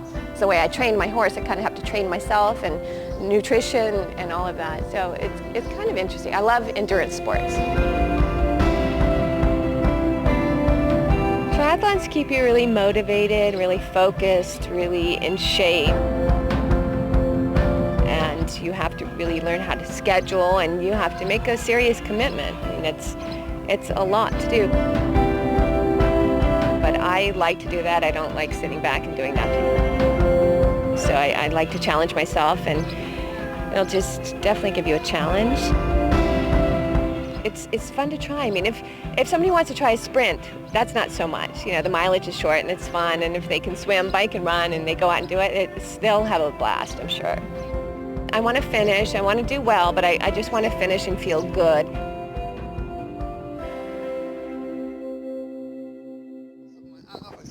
What you hadn't realised is that when he stood up,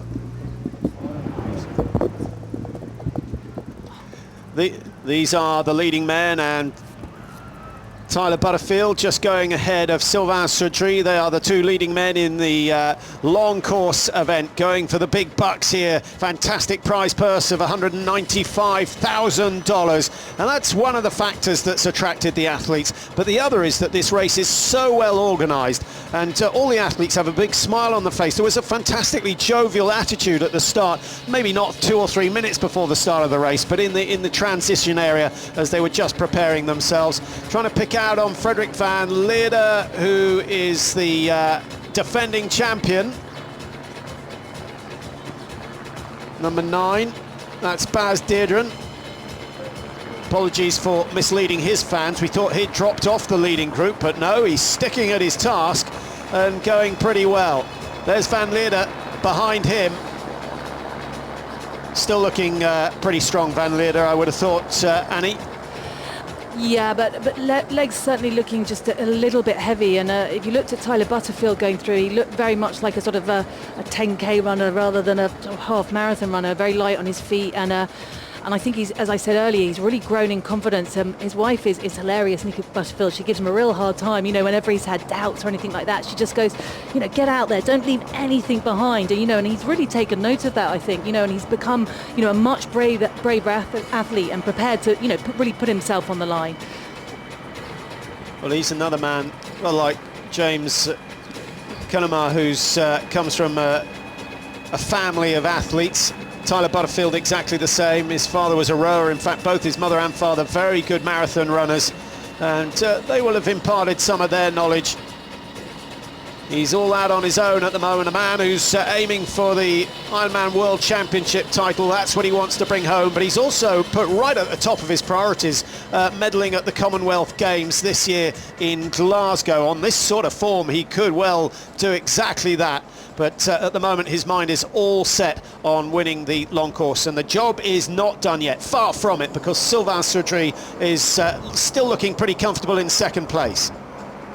Yeah, he is, and they're playing it very sensible. He hasn't been bothered by the fact that he's been joined by Tyler, and he's just kind of, you know, put himself in there behind, protecting himself from, you know, any breeze that is out there on the course. And both of them, you know, looking at how you would expect, I guess, to come off a 200-kilometre bike ride, but very relaxed as well.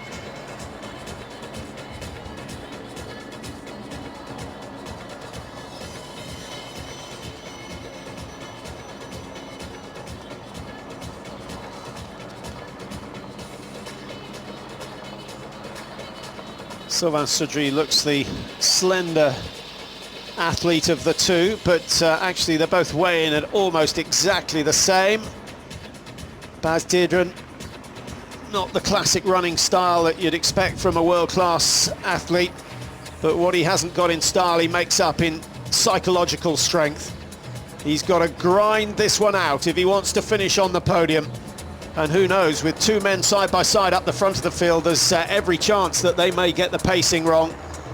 James Cunningham, it's not been a good day for the golden couple of triathlon. Jody Swallow and James Cunningham. He's about to find out what's happened to Jody, and he'll be very, very disappointed.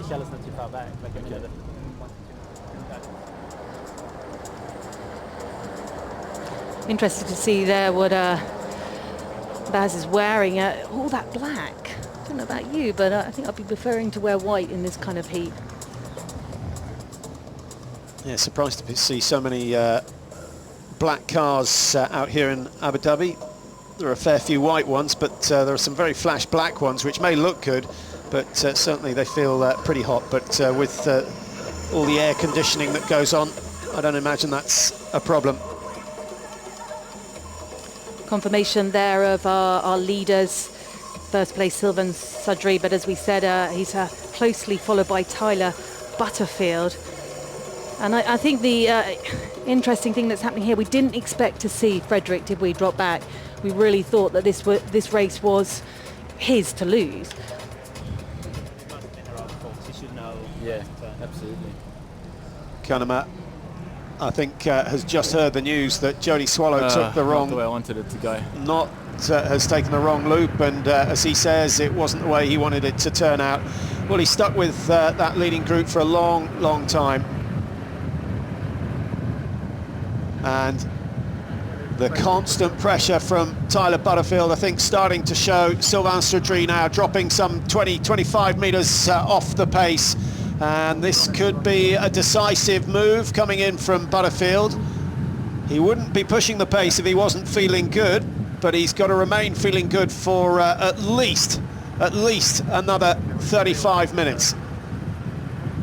Yeah, perhaps just a little bit longer as well, because they've got to make their way back to the finish yet. So there's still a couple of kilometres to go on that one, and then turn around and come back. So let's hope that Tyler is pacing this way, pacing himself well, and is not going to blow up somewhere on the course, because, you know, it is so hot.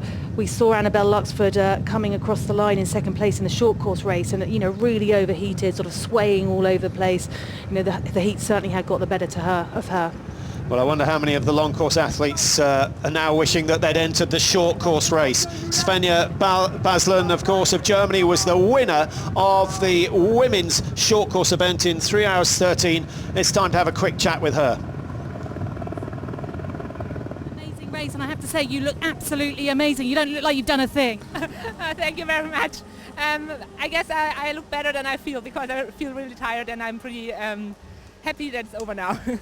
Did you expect to come here and win today?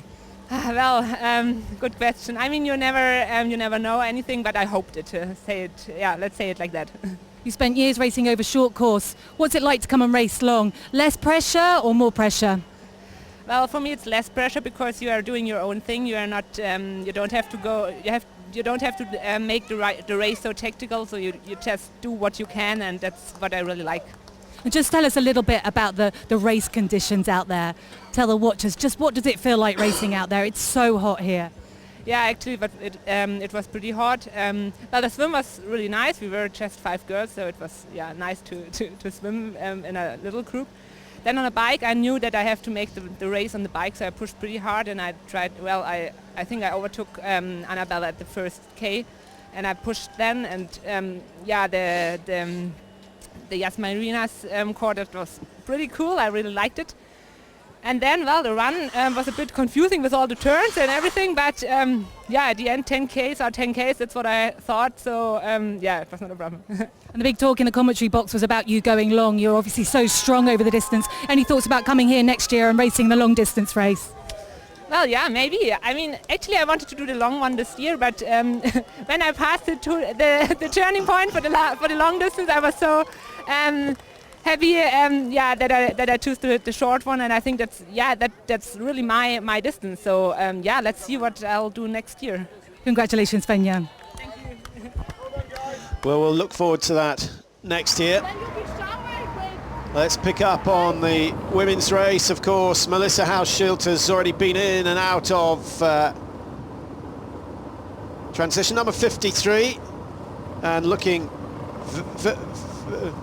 apologies, Hauschild is of course approaching transition at the moment, but she's got a lead. We think at the moment it's around 2 minutes, but we're waiting for confirmation on that. Michelle Vesterby there, number 53, and still looking pretty good. Remember, she started to push the pace when she came out of Yas Marina for the last time, and she was she'd already closed the gap by 30 seconds on Hauschild. Whether she's managed to keep those gains going, I'm not sure. And just behind her we've got Yvonne van Vleuten, who's had a good comeback actually, the Dutch rider, and will certainly be contending for a top 2 finish here.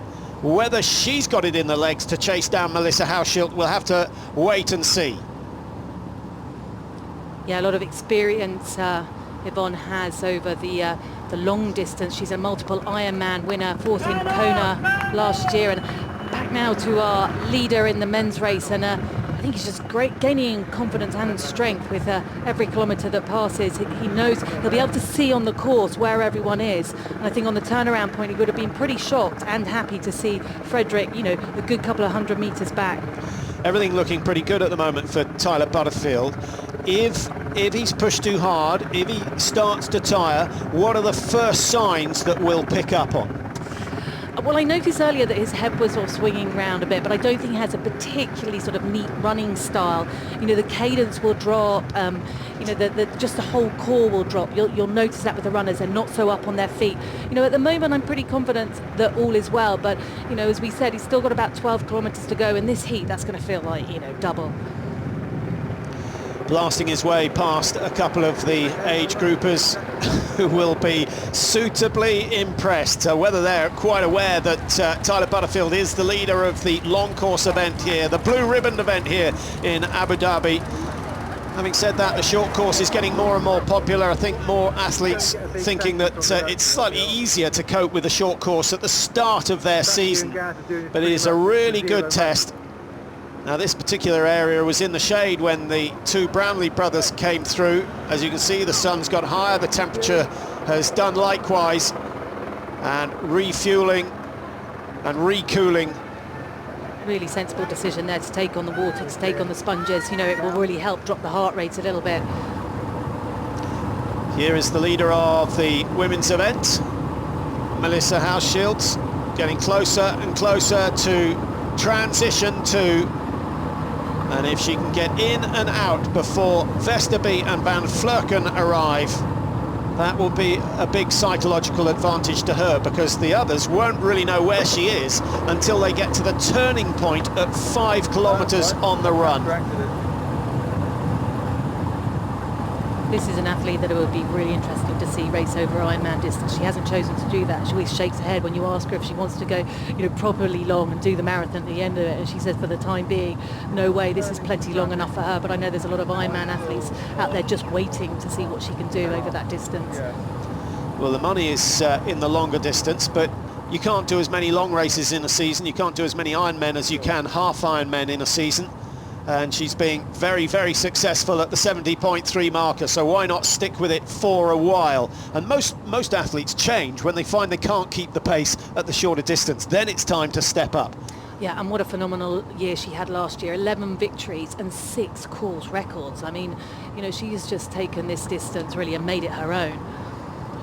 And when you look at the women who've been winning the ultra distance races, the Wellingtons and the calf race, it's maybe understandable that she says, I'll stick where I'm doing best. And I'm sure the time will come. But if she wins here, I think she'll remain happy.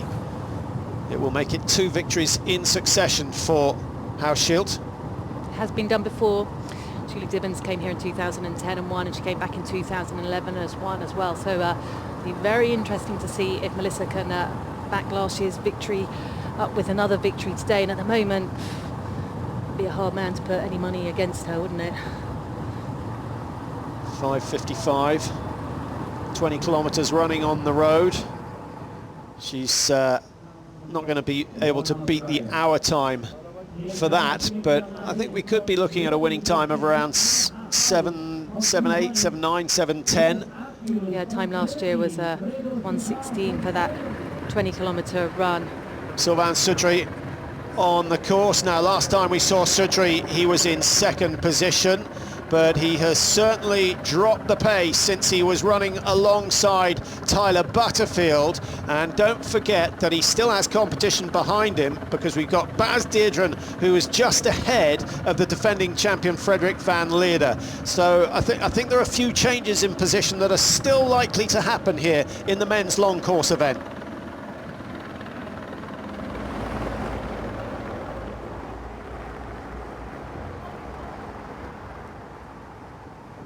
Getting ever closer to transition to Hauschild, who's had the company of the camera bike for the last hour and a half, hour 40 minutes. You've just got to try and ignore it, not get irritated by it like we saw with Jodie Swallow. I wonder whether that was the factor that distracted her from the course that she was actually racing. Yeah, I expect when we catch up with her later, we'll find out a little bit more about that, but she certainly didn't look very happy, and you need to stay focused, and if you don't stay focused, you know, you can get lost, and that's exactly what happened to Jodie. And you know, really she's paid the price. You know, she's paid the price of missing out on a possible top 3 finish. And with her partner James Cunningham pulling out, not the lucrative weekend that they were hoping for, but they did win Ironman 70.3 in South Africa, and I think they both have the Ironman South Africa on their cards for their next race.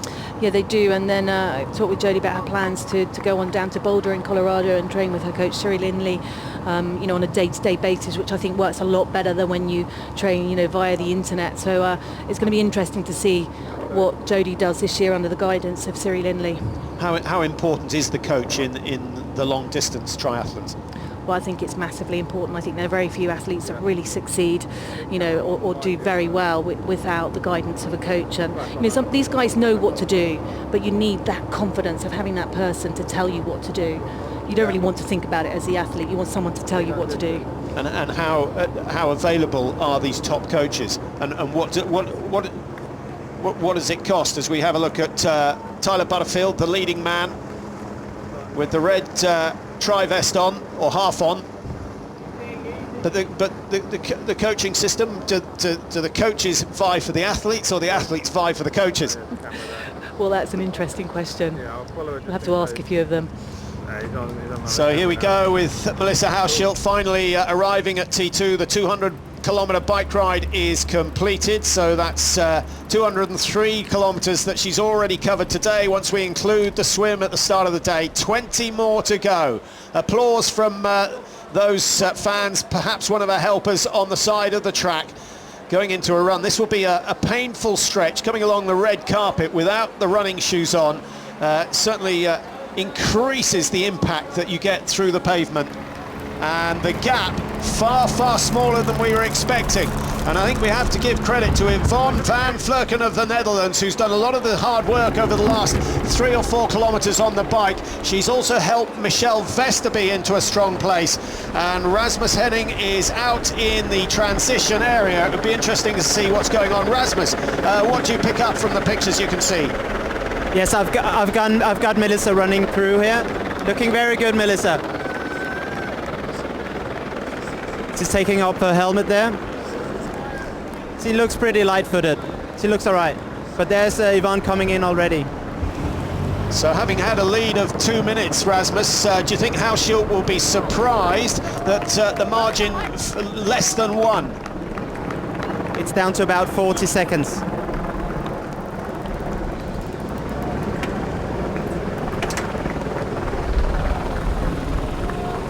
And Yvonne has got about 10 seconds on Michelle.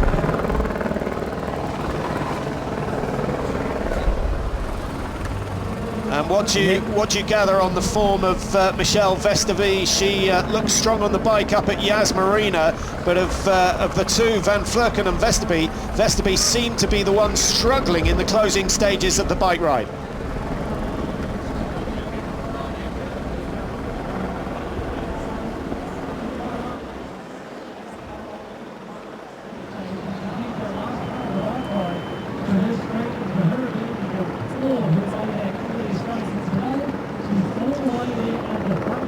So the leading 3 women into T2, and there you have the time margins. 42 seconds separating Hauschild and Van Vleuten, with Vesterby just 4 seconds down on the Dutch triathlete. That could go any way. Hauschild, I think, on the record books is the stronger of the runners. Has she been saving herself on the last 50k of the bike, or is she starting to tire, having pushed very hard early on? And you have to remember, Annie, that Melissa Hauschild had 5 minutes to gain on the leaders when she came out of the water.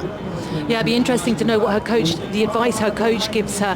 Just getting a quick glimpse there of Tyler Butterfield, and very sensibly taking on loads of water, managing almost a little smile, a little thumbs up.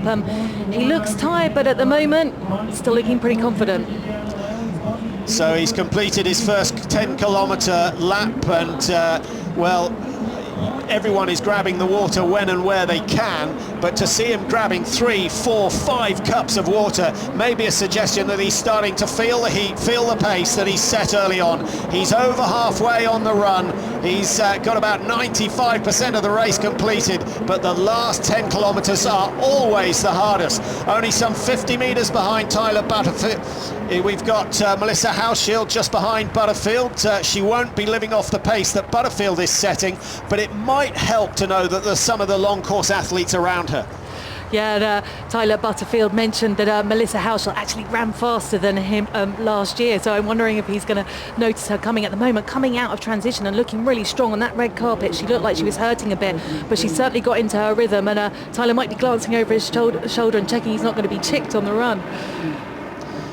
Well, what a fascinating situation we have here today. So often these races are won by the time they come through T2. Don't forget we had 4 men side by side coming into T2 together, and with Van Vleuten in your picture now doing great work on the closing stages of the bike. She's brought herself and Michelle Vesterby right onto the heels of Melissa Hauschild. The Australian is not going to have this one all her own way. She's going to have to reconsider the race. I'm pretty sure when she went through Yas Marina she thought she'd had this one in the bag, but that is not the case. There's Michelle Vesterby from Denmark. How is she going to fare in the opening stages of the run? Vesterby finished 3rd last year, remember, 7:27 her time. She was 7 minutes adrift of Hauschild, but she was some 3 or 4 minutes adrift at the end of the bike ride, so she's in a much better position. Yeah, she certainly is, and just going back to Yvonne there, finished 4th in Hawaii. She was out of the top 3 last year. You know, she's won lots of Ironman, but some of the races that she really wants to be on the podium, she hasn't made, and she's found herself now in a podium position here in Abu Dhabi. And I think, you know, she's a kind of athlete that she'll love that. That's going to give her power. That's going to make her strong and want to power on. You know, she's talked a lot with her coach, Siri Lindley, about coming to this race and about possibly taking the win. And she's in a good position. But just going back there to Melissa, got into her stride. Looks like a track runner. She's a track runner, 3,000 metre steeplechase runner, raced in the Commonwealth Games and won a silver medal. And so she's certainly demonstrating that now, that slightly leaning forward style, which is very good for this type of running. Yeah, it's a springy run, slightly more on the toes than the heels, a high foot lift, which perhaps isn't necessary. You'll see some of them shuffling along, almost trying to conserve energy, but she looks, of the leading three women, she does look the strongest on the run at the moment, but she certainly won't be complacent at this stage of the race. That was Frederik van Lierde, the defending champion in the men's event. He didn't look happy, and the reason being that he is not in the lead, so he's not in the situation that maybe he thought he was going to be in at this stage of the race. Van Lierde, who was the winner back in 2011, hasn't always gone his way. Well, this is though she's got a couple of well-oiled springs in the legs. She's running fantastically well, Melissa Hauschild. Yeah, she is. Yvonne mentioned that she's done a lot more biking coming into this race than she did last year. Well, all shapes and sizes turning up to the event here in Abu Dhabi this year, and hats off to all of them. It is a mighty task to take on, and the very fact that every single slot available has been taken, a very good indication of an event well run. There'll be a few collapsing on the beach, I suspect, after the effort. And an early start this morning, 6:40 the start of the first race. So provided they can complete in under 8 or 9 hours, they'll have a few hours of daylight left to enjoy. But they'll probably be trying to get back to the air-conditioned rooms just to cool off. Yeah, I mean, the beach looks lovely, but I'm not sure it's the place you want to be after having spent well over 6 hours out there in the heat. Now, we've talked about injuries today, Annie. Obviously, you don't know when they're going to happen and how they how they might occur, but what sort of steps should an enthusiast triathlete take to avoid the injury? What are the really important parts? I think the real key is to build your training gradually. The injuries always occur when people go from sort of running 20 kilometers a week to 60 kilometers without building it steadily. That's the real key. And particularly to those who've been training, been injured, and they come back into training, they almost feel they can start where they left off, and that just isn't the case. No, absolutely. You kind of got to start way back, and some of the athletes will be having a look at their biomechanics as well. That can play a huge part, but I would say most injuries come from overuse and doing too much too quickly. And the other factor is overtraining. How do you know when you're overtrained? What sort of lengths do they go to check the pulse rate, to check their body temperatures, to check their lactate levels? What sort of level can an amateur go to? Well, there's all sorts of things you can do. There's a lot of testing. We touched on that earlier. It's not for everyone, but there's a lot of testing. There's all sorts of things that you can do out there. But I think the key thing in this kind of racing and endurance racing is, as you will know, Patrick, as well, is just getting to know your body, getting to know how much you can push it. And getting as much rest as you possibly can. It's just as important as the hard work, the sleep.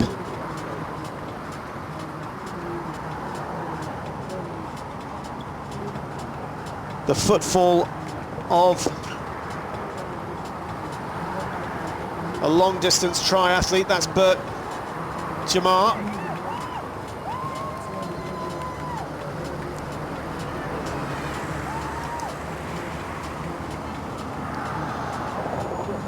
Fantastic scenes here in Abu Dhabi, and some very inspirational stories taking place out on the track. We've got many who've never raced before, but one man who has is one of the Dutch athletes who's had real problems, cardiac problems, and has been on death's door on a number of occasions. But here he is in Abu Dhabi, taking on one of the world's toughest races. My name is Wouter Duinesveld. I'm 36 years old and I'm from Holland. 6.5 years ago, suddenly my heart stopped working. But 10 days later they told me my heart was completely destroyed. I only had 15% heart function left, and I need a heart transplant to survive. It was like the last pieces of my heart broke, and with that news I was very much limited in life of all the things I could do.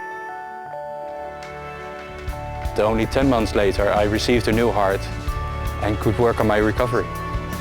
I started endurance sports, started running first and then cycling and swimming as well. It took me 2 years to recover both physically and mentally from the transplant. And after that I slowly started racing again, started sprint distance and Olympic distance, and I really enjoyed it. My goal with the sport is to just enjoy the race and get the best out of what my body can provide at the moment. And that's one of the things I've set to do. I've set as a goal for myself after transplant, helping other people and inspiring other people to get most out of their lives and fulfill their dreams. Abu Dhabi Triathlon is giving me this opportunity to spread the word beyond the Dutch borders. Abu Dhabi's been fantastic. Like, the weather is beautiful, people are very nice. It's all perfect to prepare for our big race on Saturday, and I'm really looking forward to that race. Well, what a great story, and we believe that Wouter did complete his race today, so that's another one ticked off, and we'll follow his story throughout the years. We're also getting some news in about Sylvain Soudry. You may remember him coming through the second transition. We'd suggested that the athletes had to go back along the transition area before turning out on the run course. He came straight out, turned right and onto the run course, which was incorrect. Now, when he came back through transition at the end of his first lap, he made up the distance because his coach had seen that he'd missed that part of the course. So he will have run exactly 20 kilometers, but I would be very surprised if he wasn't disqualified, having taken the wrong route out of that tent at transition 2. What's your opinion on that one, Annie? Well, yeah, I'd say, you know, he would have had to have corrected his mistake immediately. You know, I just don't think that the judges are going to look, you know, very kindly at that, and that, you know, that's just heartbreaking. Yeah. It really is for him to put in all this effort, but, you know, he's made the mistake, and you know, and at the end of the day, the judges will decide, won't they? Well, they look kindly on Jodie Swallow, who was allowed to continue, but we don't have any record of Jodie Swallow going through T2 as yet, and the leading women went through over 12 minutes ago, so I suspect that she might have pulled out of the race. If that's the case, we've only got 3 left in the women's long course, but we'll keep an eye on that. But desperately sad stories at the end of a long, hard day, and particularly with Sylvain Soudry in the lead at that stage. What a crucial mistake to make.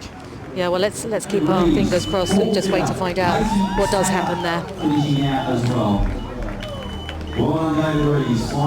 Age groupers coming across the line, having many of them completed the short course event. We also have a sprint event here in Abu Dhabi, and you pick and choose depending on your ability. Some will have been a little ambitious, but I had a very good success rate last year. 82% of the men finished, the women outdoing the men, with 85% of the entries finishing their race. With the heat building, it might be slightly less this year. I think for the you know, the pros, you know, it's a very difficult race, and you know, you're kind of looking at the fields this year, and you know, perhaps they're just a little bit smaller, and then we're getting some dropouts. But it's so difficult to prepare for a race like this. You have to be so mentally tough, and you just have to hope that when you wake up on the day that you're feeling 110%, because anything less on this course, and it's not going to happen. Well, some people come here to use it as training, their first taste of competition for the season, and the fact that the cycle is the long leg as opposed to the run, many feel that they can get away with that. Others have obviously come here to win, and they've focused their season's training, their winter training, purely on doing well here. And with a substantial prize purse that we've mentioned, you can hardly blame them for doing that. But bearing that in mind, maybe it's not that good an indication of how well someone's going to do throughout the rest of the season. No, but you know, if we look back to Melissa and Frederick last year, you know, they both went on to have phenomenal seasons, the best seasons of their career, and you know, I think this race, you know, if you come out of it in one piece, really does set you up for the season. 3:15. Shoot a 1-2.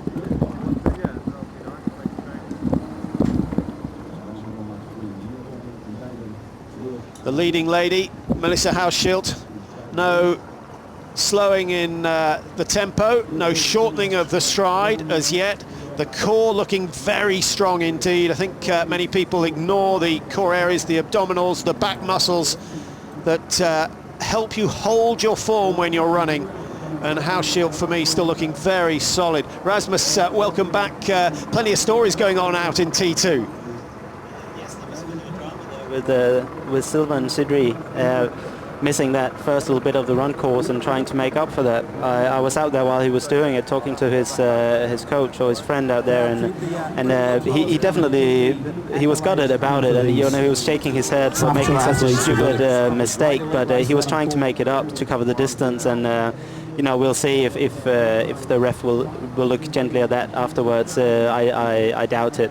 I think it's very unlikely. If you consider the scenario that he goes on to win, there will be a few protests coming in from other athletes if that is the case. Yeah, the others will be protesting, because you can't really make it up, because it makes a difference in the beginning.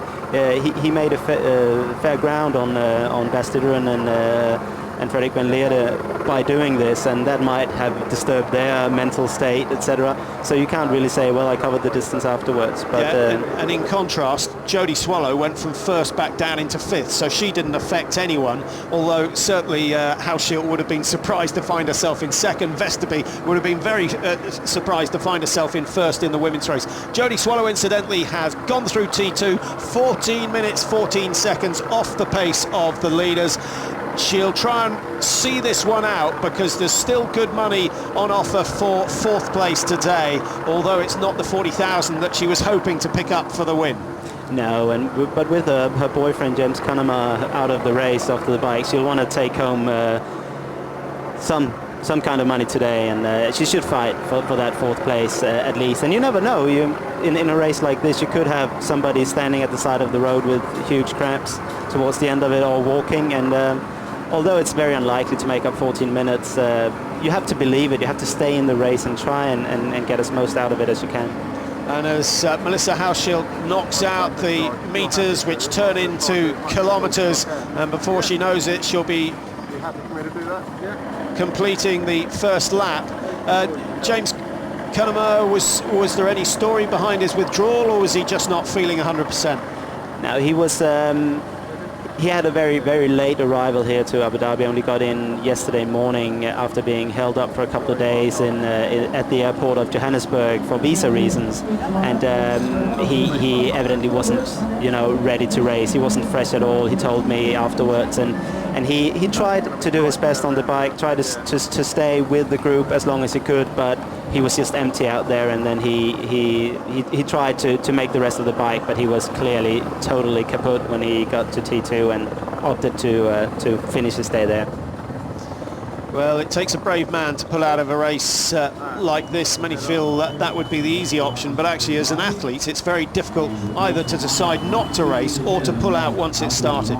It's a cost-benefit analysis that you have to make right there and then. Of course, your pride tells you to finish no matter what, but the professional athletes have other races coming up, and by finishing this race with a completely empty tank, he might set himself back quite a lot, and he might have to take a week, maybe without much training, just to recuperate from this. Whereas now, if he stopped after the bike, he'd probably go back home and start training in a couple of days and be much more ready for the next race. And when you say a week off, do you mean a week off or just a week of light training? A week off is never a complete week off unless you're sick or seriously injured. But it will be maybe a week of much less training, much less intensity, just to try and get back to the normal rhythm of feeling able to push it again in training. Well, I think they'll sleep well over the next few days. It was a short night for many. There's always a lot to do before race day, and then with a 6:40 a.m. start, most of them up at between 3 and 4 a.m. to take in the fuel that they need for the day, and of course get the bike prepared. Here's the leader of the men's event, Tyler Butterfield, not moving at quite the pace that we saw early on, but he's completed his first lap, heading back out towards the giant flagpole. There can't be many flagpoles in the world that require an aircraft warning light on the top, but this one certainly does. Yes, and you can see that the race is taking its toll on Tyler now. He's still leaning forward, trying to keep his hip to the front, but we just saw Nico coming the other way. He is still out on his first lap, so he's well behind. And Tyler Butterfield experiencing a little bit of congestion there on the course, but he managed to get around those trucks there. Yeah, Nico Janos, former winner of this event. Last time we got a split, he was 17:49 down. He lost a lot of ground very early on in the bike. I know you were surprised to see he was 2 minutes adrift after just 20 Ks. So suspecting that something might have gone wrong there. He did have some kind of adversity in T1, I heard people say.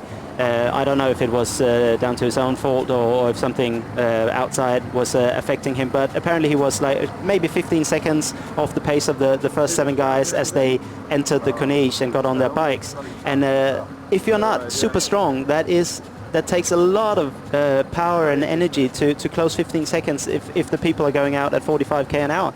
And if he wasn't right on top of his game, he couldn't do that, and then the seconds and minutes just roll away very easily. Well, let's just update you on the position in the men's race. After the first lap, Tyler Butterfield, obviously the first to complete the 10 kilometres. He has built a very, very good lead over Bas Diederen of the Netherlands. 2 minutes 5 seconds going through 10k with just 10,000 metres to go. Frederik van Leerde, the defending champion, in a podium position, but 2:27 off the pace of the leader. Bert Jamar is in 4. Henrik Hilderlund of Denmark fighting hard, but he's let a gap of 10 minutes open between Jamar and himself, so he's 15 minutes behind the race leader on your screen at the moment. And Ido van Meer of Holland is in 6th with Nico Janos, as you will know, a former champion, down in 7th place and out of the money at the moment. And an absentee from this list now is Sylvain Sudry, who might have been pulled off course by the refs. We don't know exactly if that has been done yet, but apparently he, or maybe because he missed the turn in the beginning, he hasn't passed one of the timing mats, and that's why he's not on this list. So that's still a bit of an unfinished drama here with what happened to Sylvain Sudry, but as of this list, he's not on it. Melissa Hauschild, the leading woman out on the road, still looking almost as fresh as she did early on. Number 52 going through, that's Yvonne van Vleuten, and van Vleuten hasn't given up the chase. She, remember, came through the transition, the second transition, 40 seconds down. She's now within 40 metres of Hauschild, so Hauschild's, I think, going to get a shock, although with so many 180-degree turns, dead-end turns, they get plenty of opportunity to size up the opposition and see where they are. Yeah, I'm sure Melissa already knows that Yvonne is closing in on her. That's not more than 10 seconds right now, and Yvonne will be catching her shortly. And then it's the question: how can Melissa regroup? How can she see herself in this situation? That's a completely new situation as opposed to being alone in the lead. Suddenly you have to decide: should I just drop off the pace, keep my own pace? Should I try and go with Yvonne van Vleuten here and hope that she will slow down and I can sort of get back in the lead later on? Yeah, after 220 kilometres of racing in various guises, the last thing you want is a sprint finish, but it could develop in the women's long course event. We were hoping for it in the men's short course, but the Brownlee brothers obviously had a race strategy, decided to cross the line together. Some of the spectators feeling they were somewhat shortchanged. Yes, and here we see the long course guys coming through. Sylvain Sudry is still in the race. He was 2 minutes and 18 seconds down on Tyler Butterfield, but Bas Diederen is only 10 seconds behind, and there's Fred van Leerde coming maybe 20 seconds after Bas Diederen. So that is the fight for the rest of the podium. As we said, Sylvain might not actually be in contention still, as he might be disqualified, but the guys are still very closely together, and they can see each other, and they can get motivation from looking at the guy in front of them. Yeah, I think the fact that he's not being shown on the standing sheet, probably an indication that the judges have already made their decision. Van Leerde just going through, and he's still sitting in 3rd position behind Diederen. And the gap between Van Leerde and 4th place Bert Jamar is currently at just over 3 minutes. So Frederik van Leerde is comfortable in a podium position at the moment. But whether he's got the energy to challenge for the win, I think looking less and less likely. Hauschild still looks very light on her feet, very springy running style from the Australian. But still, Van Vleuten is closing and closing, and it's a patient game that Van Vleuten's playing, tempting to try and close the gap quickly and get on the shoulder of the race leader. But she's got to be brave enough to just do it metre by metre. Yvonne van Vleuten is a very experienced Ironman athlete, and she likes longer runs, and I think she's trying to be patient here. She doesn't want to close that gap too early. It's fine if she can just make it up second by second, stressing Melissa out in front, and but she'll want to get by in a fair distance before the finish, because I don't think that she will stand a sprint finish against Melissa. That would be my guess. Well, I've got the gap at the moment at just under 10 seconds, about 9.2 seconds between the two leaders in the women's race. Bear in mind that they did a 3-kilometre swim at the start of the day, 200 kilometres on the bike, and they're in the middle of their 20-kilometre run, 2 laps of the 10K course set out. Plenty of age groupers out there, some reduced to a walk, some are crawling. As we see Sylvain Sedry coming against us here on the screen with Bas Diderot closely behind. Bas Diderot is having one of the best races of his life. He had an amazing third place finish last year at Ironman Frankfurt, so he has done well before, but running up here with these guys is quite amazing. Yeah, he had a lovely quote. He said, "It's really easy to dream of glory all the way through your winter training, but it's a very different feeling on race day, your first race of the season. Suddenly all those thoughts of glory and how good you are go out the window, and somehow you have to regroup," and he's certainly done that today. Yeah, he's finding himself in a very good position. I'm sure that he's getting a lot of motivation out of being in front of Fredrik van Leerde, who he knows very, very well. And now he can see Sylvain. He's maybe only 5 or 6 seconds in front of him, and that is great motivation. Sedry keeps on plodding away, but he doesn't know whether he's been disqualified yet. He will find out. Well, I wonder whether he'll just continue, whether he's been disqualified or not. He might fancy just the competition that's developing between himself and Bas Diderot. Here's the race leader, Tyler Butterfield, still moving well. He seems pretty safe out in front. He's still got some 2 minutes on the guys behind, although he's starting to look a bit more heavy.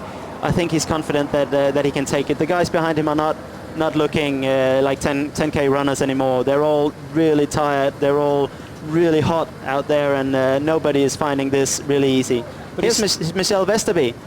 She's still looking nice. She's got a nice, fast cadence, and although she is a fair bit behind Yvonne, I think that she is not completely out of contention for first and second place.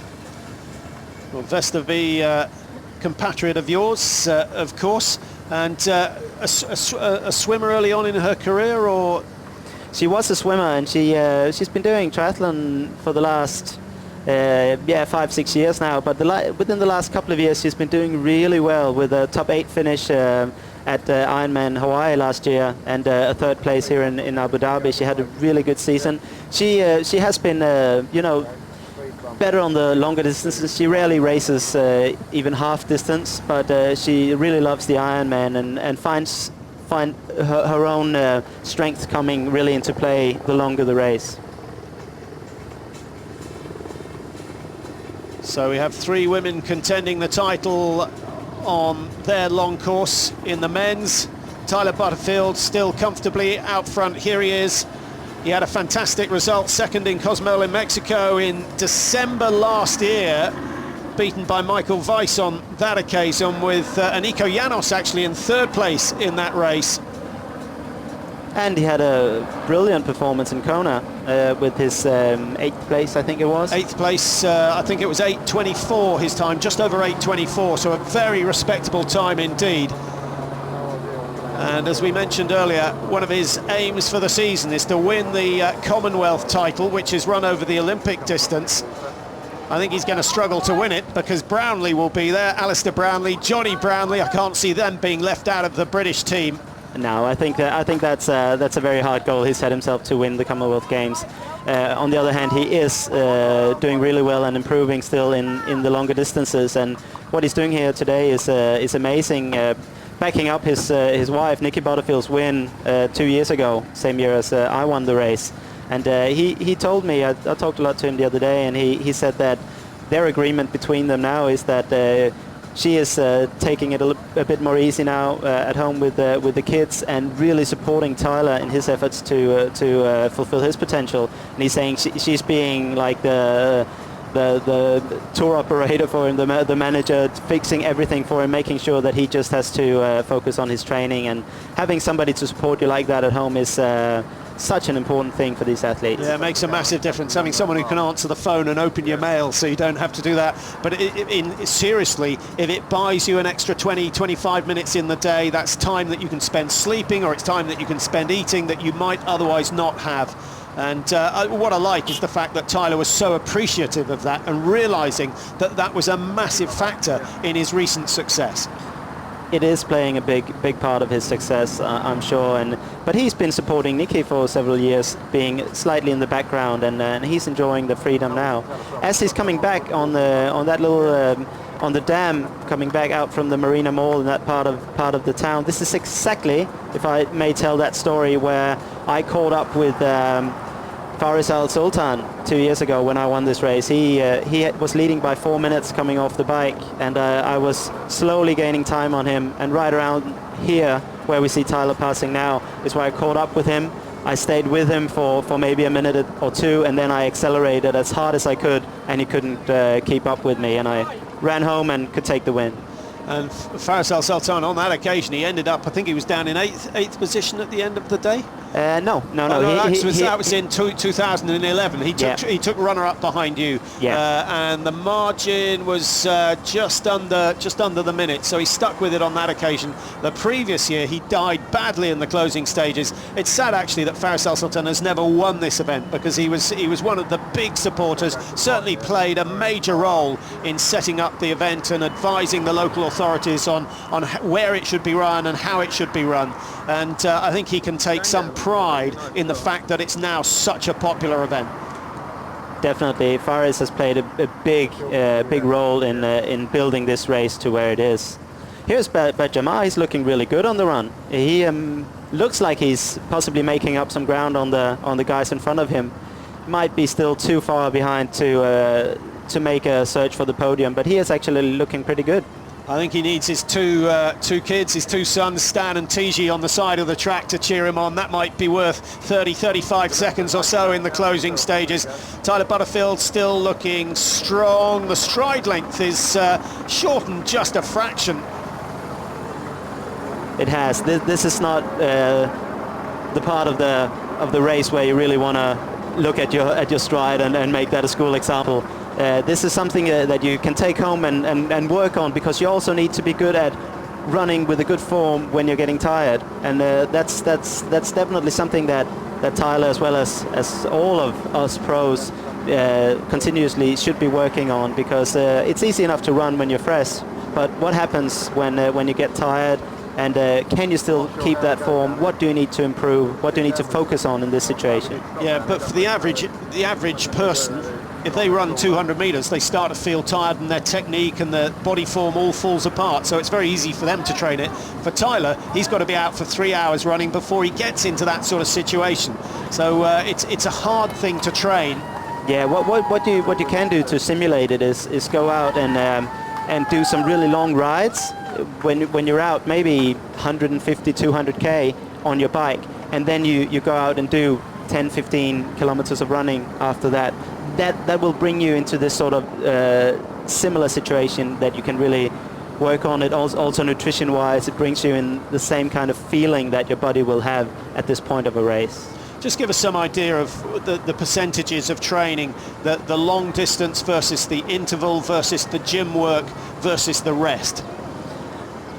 Well, these long distance guys, they do the majority of their training on the bike in terms of the time spent. They might be swimming somewhere in the 15 to 20 kilometers a week range, probably biking anywhere between 400 and 600-700k a week, really long distances. And then the running, many of them would love to be able to do up towards maybe 120k a week, but I know from myself that as I got older, it was hard for my body to really be able to absorb that much running. I had to keep it down towards 80 to 100k a week, otherwise I would get injured. But Tyler's still pretty young, and I know he's putting in a lot of miles also on the run. Then you should be going to the gym 2 or 3 times a week to do all that strength and conditioning, which really comes into play at this stage of the race, when you need to keep your form together. If you're not strong enough in your core especially, then things will fall apart much more easily. And if you're not strong in your mind, you will certainly fall apart. But Tyler Butterfield showing no weakness so far today at the last split point as he rounded the big flagpole at the far end of the course with just 5 kilometers to go. He still had a lead of 2 minutes 19 seconds. That was over Sylvain Soudry of France, who we feel is going to be disqualified, having taken the wrong route out of the transition area. Bas Diederen of Netherlands is in 3rd, but possibly in 2nd, depending on which way the judges view Soudry's offence, and he's 2:28, so 2.5 minutes down. He's about 800 metres behind. He occasionally gets visual contact with Tyler Butterfield. That must help, but he's rapidly running out of time because Butterfield has taken the last left-hand turn and he's now on the home straight. He is on the home straight, and he's still keeping it well together. And I mean, he would have to come down and walk, if not crawl, now to lose this. I think he's doing well, and he's aware of that. He would be getting some messages out there that the guys behind are not really in sight. Well, it will be really satisfying for Butterfield. Remember, he came here last year and he finished in 3rd position. He was a good 2.5 minutes, a little more than that, behind Nico Janos in 2nd. Van Lier, as you know, was the winner last year in a time of 6:41. We've got 6:37 on the clock at the moment, so we could be looking at a similar time or fractionally over. He's still got some way to go. Just short of those towering buildings in the distance is where the race will end for Tyler Butterfield. And it is terribly hot out there now. It would be going well past the 30 degrees, and it's also quite humid today. It's the humidity has lowered during the day. It was much more humid in the morning, but still it is very, very hot out there in the sun, and everybody is feeling it. The age groupers even more so, as they are probably not used to being so much in the heat. It certainly feels hotter than the 31 that we've just been given. Remember, at the start of the race it was 25 and took an hour or so before it went up above 27, but all the way through the run and through the latter stages of the bike ride it has been in excess of 30 degrees. And Tyler Butterfield lives in Boulder, Colorado with his family, and I don't think they have it anywhere as hot there at the moment. I think they're just coming out of the winter actually. So he wouldn't be that well adapted to the heat, but he is certainly performing really well. Boulder, Colorado, a fantastic venue for training. Many athletes going out there. Of course, you've got just about the whole of the Rockies as a playground, but the Boulder Iron's just outside the city, and every facility that you could ever want as an athlete, as well as the fact that 2 minutes drive from the town, you're out in the country in the fresh air. An ideal place to be. Probably the most popular place for triathletes worldwide to be, at least over the summer, and then quite a lot of athletes actually live there year-round.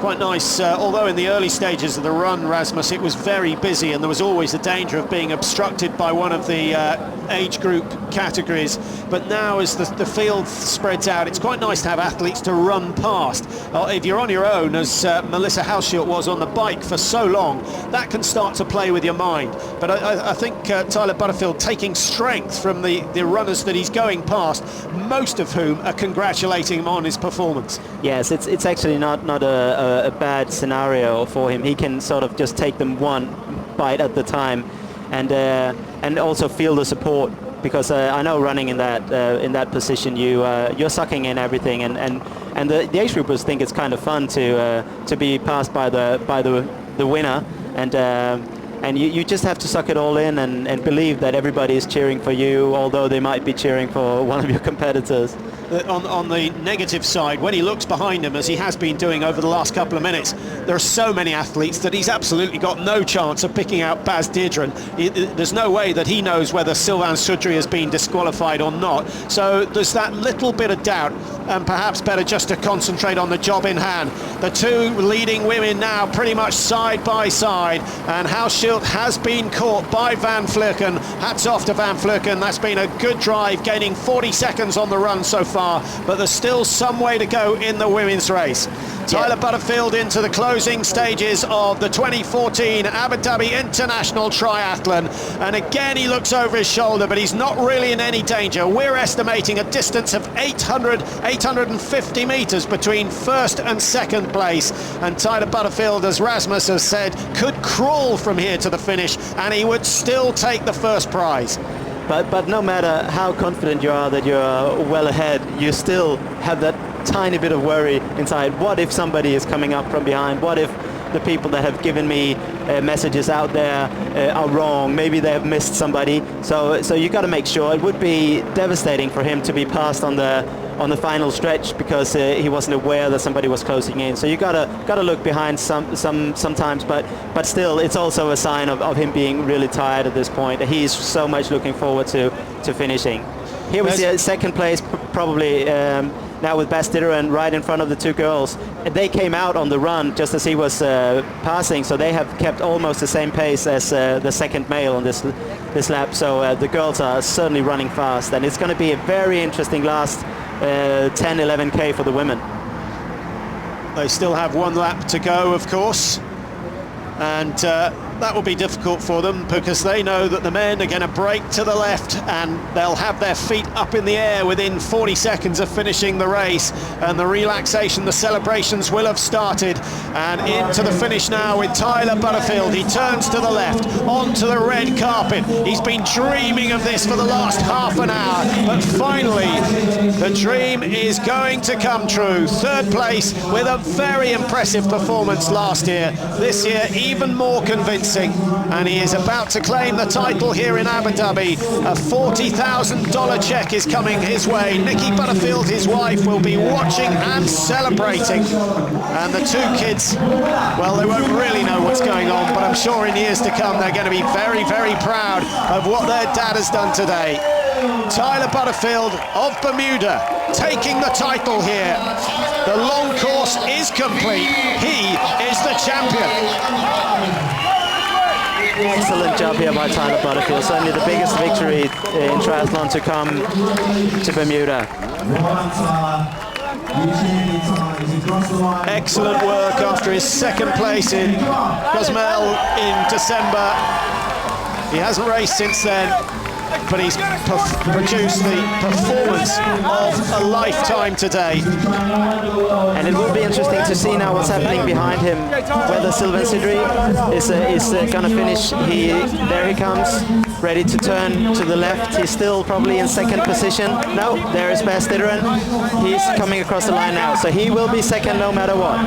Bas Diderot across the line and taking second place. We're just getting confirmation that Sylvain Sidri has not been disqualified. We're very surprised at that, but that does mean that he can take a podium finish. It means that last year's champion Frederik van Leerde is not going to be on the podium, but well done to second place finisher Bas Diderot of the Netherlands.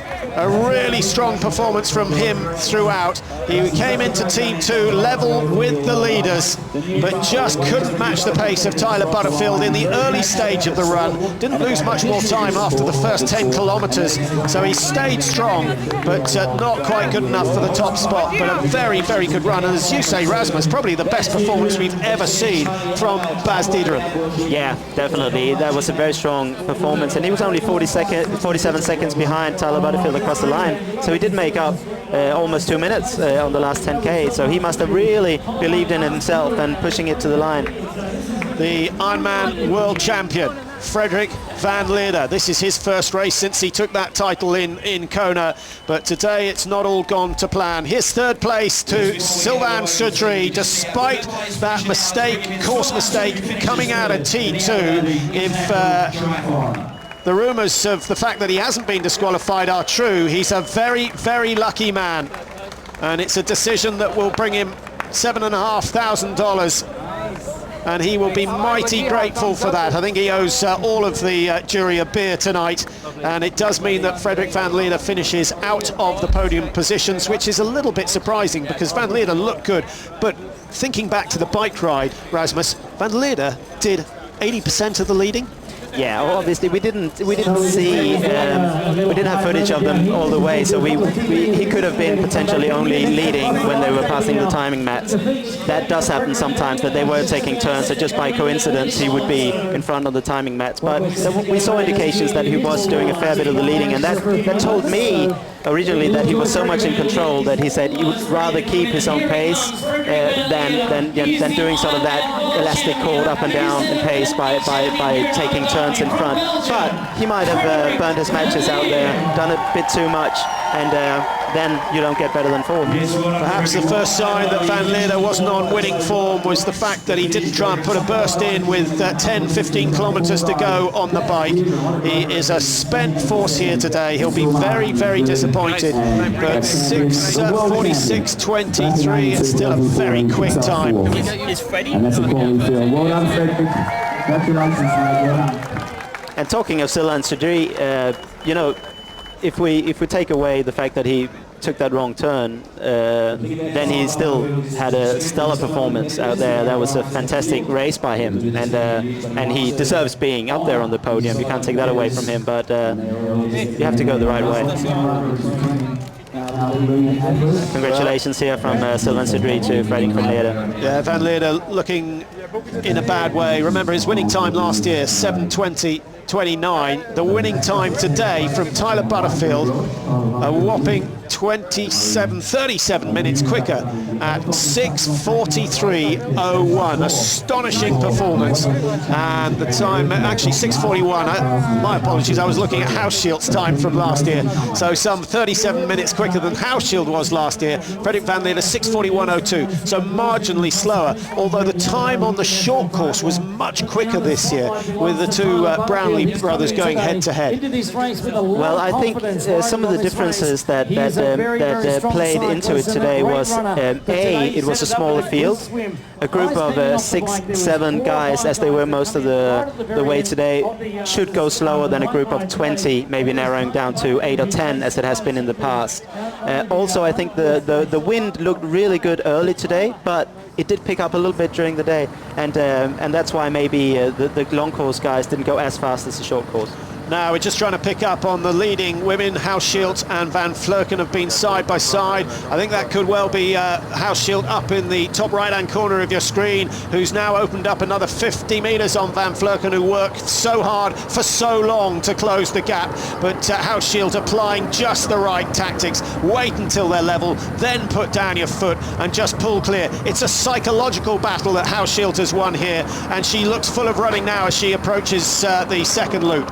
They're certainly playing games with each other here. She was waiting for Yvonne to catch up, and then made a counter-attack pretty quickly after that. But it's not over here. I mean, I wouldn't be so sure that she will just pull away now. It could very well be that she's putting in a surge now, and she might suffer from that later on, and Yvonne could maybe make up some ground again. On the other hand, it looks as though Michelle Vesterby has lost almost 4 minutes on the two leaders here after the first 10k, and she's not very likely to make that up again. Yeah, she's lost a minute and a half, just about a minute and a half between the flagpole and the change, so that's from 5 kilometres through to 10 kilometres. They've started the second lap now, and Hauschild and Van Vleuten went through the completion of the first lap together. So they went through there together, and Hauschild has just put her foot down, having come out of the tent, and has started the second lap far, far quicker. It may be a move that wins her the race, but she's got to hope she's got enough in the tank to last for another 10,000 metres. But Jamar for Belgium, 33 years of age, coming through to finish in 5th place in the men's event. We'll know very soon when we see it up on the screen. So he's not really being threatened from behind. Henrik Hilleland was in 6th position the last time we got a split on him, but over 10 minutes behind. So, but Jamar is safe in 5th place. It could be interesting to see how Henrik Hilleland, how Ida van der Meer and Eneko Janos are fighting it out for 6th, 7th and 8th place behind us. Just standing by for our TV interviews up there, Simon. So we know that we've got Bert Jammer coming in from Belgium momentarily. He was out there running a very so Bert with the last last 50 metres or so before his challenge is complete. He's comfortably ahead of Henrik Hilderlund of Denmark, who's had a good run, but we were hoping we might see him in the mix when it came to the final stages, but he's over a quarter of an hour behind the race leader, Tyler Butterfield, who is in the finish area, of course. And so 5th place going to Bertjemar of Belgium, and the time 6:50.47. The winning time here today, 6:21. Tyler Butterfield looking on fantastic form.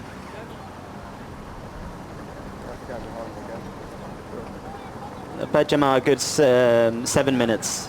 7 minutes behind the leader. And he rode really well and had an excellent swim. Actually, and he was with the leaders for the majority of the bike ride, then pulled off a bit towards the end, but probably that was a clever move for him that made him be able to actually run decently afterwards, otherwise he might have cooked. Well, 5th place just finishing. Let's go across. Annie is with the race winner, Tyler Butterfield of Bermuda, who has won today's race, having finished 3rd last year, 6:43.01, his winning time. Here is Tyler Butterfield.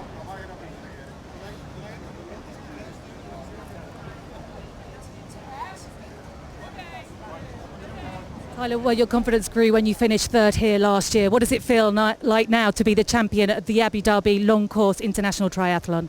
Yeah, it's amazing. To race alongside Freddie and Aniko, who are past champions, and to have Rasmus here commentating. I mean, only the 3 of them have won it till now, so to put my name sort of beside there at this race is amazing. I'm by no means in their class. They've won numerous titles, whereas this is my first major win. It is nice to win because my wife won here in 2012, so we always have a little bet going, and she's always like, I'm better than you, I just don't want to race. So I've sort of equaled the score. She has a few other better results than me, but I'll take it. You look like that you really had the race under control at all times, and whereas last year we saw Freddie going off the front towards the end of the bike, this year you all stayed together. Yeah, we stayed together. I definitely didn't have the race under control. Don't judge a book by its cover. It might have looked like that.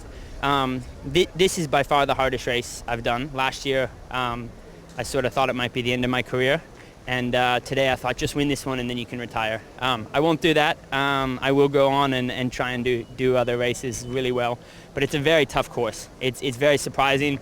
You feel great 1 minute, and then like 5 or 10 minutes later you feel awful. But you know everyone is in the same boat, and I learned a lot from Aniko and Freddie, and it was nice to see Aniko.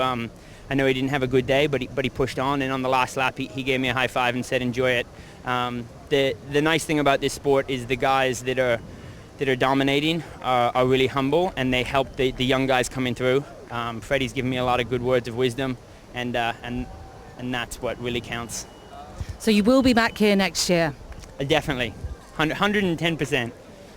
We're going to hold you to your word. Congratulations. Thank you very much.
Well, that was very nice to hear from the race winner, Tyler Butterfield, and some nice words from him saying really what he enjoys, but very eloquently put, and nice to hear that he's getting support from previous champions, and perhaps more importantly, he's learning from that support. I think that encapsulates very well the atmosphere that we have in professional triathlon, which is something that I've always really loved about it, that between the pros, of course you're each other's competitors on the race course, but you're also each other's friends. You can sit down and have a meal together, have a good chat, share experiences. And I mean, watching the champion of the day being this humble and this respectful to the past winners and people giving him advice is admirable. And I mean, Tyler did a fantastic performance today. I mean, he is a champion. And this is probably just the first of his big wins. I mean, I'm sure there are more to come. And one thing that I would find really interesting is if he could get his wife, Nikki, to come back into it. And next year they could be here, both of them, and go for the win. Well, we thought we might see Connemara and Swallow take victories on the same day. That didn't pan out, both of them having a bad day out. Jodie Swallow is still out on the course. We'll try and update you on her position whenever we can. This is the women's leader, Melissa Hausschild, who's had what looked... She never seemed to have lost her form on that first lap, but she just wasn't covering the ground at the same speed as we saw from Van Vleuten. But Van Vleuten perhaps working too hard too soon. Maybe it would have been better to hang 20-30 meters behind Hausschild, not spur her into this second lap dash. In retrospect, it could have been wiser by Van Vleuten to wait a little bit and just stay within maybe 10 seconds of Melissa and then make her move later on. But it's difficult. You have good patches, you have bad patches during a race like this. And Melissa was possibly going through a really bad patch during the first lap of the run and not feeling too confident. And not really purposely letting Yvonne come back into the race, but just having to do so. And then maybe she sort of found her bearings again and made the surge. And right now she looks comfortable, but we don't know how far Yvonne is behind. It would be nice to see the camera pan back a little bit and show us the situation. Just looking at the margins in the men's race, 47 seconds between the first and second place. Remarkable how many times there is less than a minute. I think you won by, what, some 33 seconds when you beat Al Sultan back in 2012. Frederik van Leerde actually last year had quite a sizable margin. He was 4 minutes clear of his nearest challenger. Of course, that was Nico Janos. But once again, we're back to a margin of less than a minute. Sylvain Chaudry in third, only 2 minutes 6 seconds. And when you consider that they've covered, what, 223 kilometres, 3 kilometres in the water, 200 kilometres on the bike, and then, of course, this 20-kilometre run to finish. That's remarkably close. It is very close, and it's been pretty much like that every year. I remember the first year, there were 8 guys within 4 minutes across the line, and I remember I finished third that year. I was behind Nico Janos and Dirk Bockel, and I felt pretty confident in third place, but then when I crossed the line, I had Fraser Cartmel only 5 seconds behind me, Frederik van Leerde only a few more seconds behind. Like, it was really close, and that's what this race brings to you. And obviously, because there has been a tendency of quite a big group coming in together. Of course, it is down to the foot race, but still, 20k should spread out the field a bit more than what it does here. But when you got people in sight, it just makes you go that little bit harder. I was going to say, is it an indication that the psychological side is very important here in Abu Dhabi?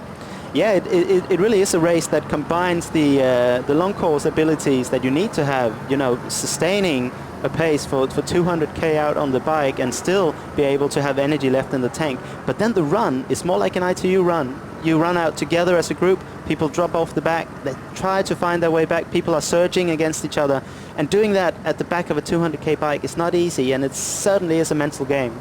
Well, there you can see a shot of both second and first place. Melissa Hausschild some 120 metres down the road. Van Vleuten isn't out of it quite yet because they've got a turn at the top of the course, and then they've still got 5,000 metres to go before the day's racing is done. And she's still moving, looks to be moving at the same pace as she was on the first lap.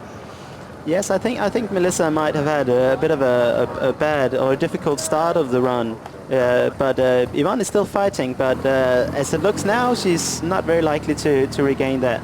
as we see, was that Melissa coming on the other side? I think it was. They're making a 180-degree turn here, then going a little bit back, then another 180-degree turn, and then go out towards the flagpole. So they still have probably 6K to go at this point, I'd say. Well, we'll get another shot of Melissa Hauschild as she heads back towards the flagpole. We might get a glimpse of third place, Michelle Vesterby, as well as Melissa is coming back here towards the next dead turn. Well, we've had a chat with Tyler Butterfield, of course, the men's winner. Just behind him, just 47 seconds behind him, was Bas Dideren of the Netherlands, who put up a fine performance and looked very strong in the closing stages of the run. He's down at the finish with Annie Emerson. Baz, wow, what a race. Did you expect that this morning before you started? No, absolutely not. I just tried to stay with the guys on the bike, and I succeeded in that, so that was already a victory for me. And I still had to run, and the run was really hard. It was hot, and I had a lot of problems. But I just happy to finish, and also very happy to finish second. Yeah, it's your first time racing here, so you have no experience. So what did you expect, and how did that actual 200 kilometers feel? Because that's a long way on a bike. Yeah, everybody was saying, the run is going to be easy because after the bike, you know, it's only 20K run. But I actually thought the run was the hardest thing today.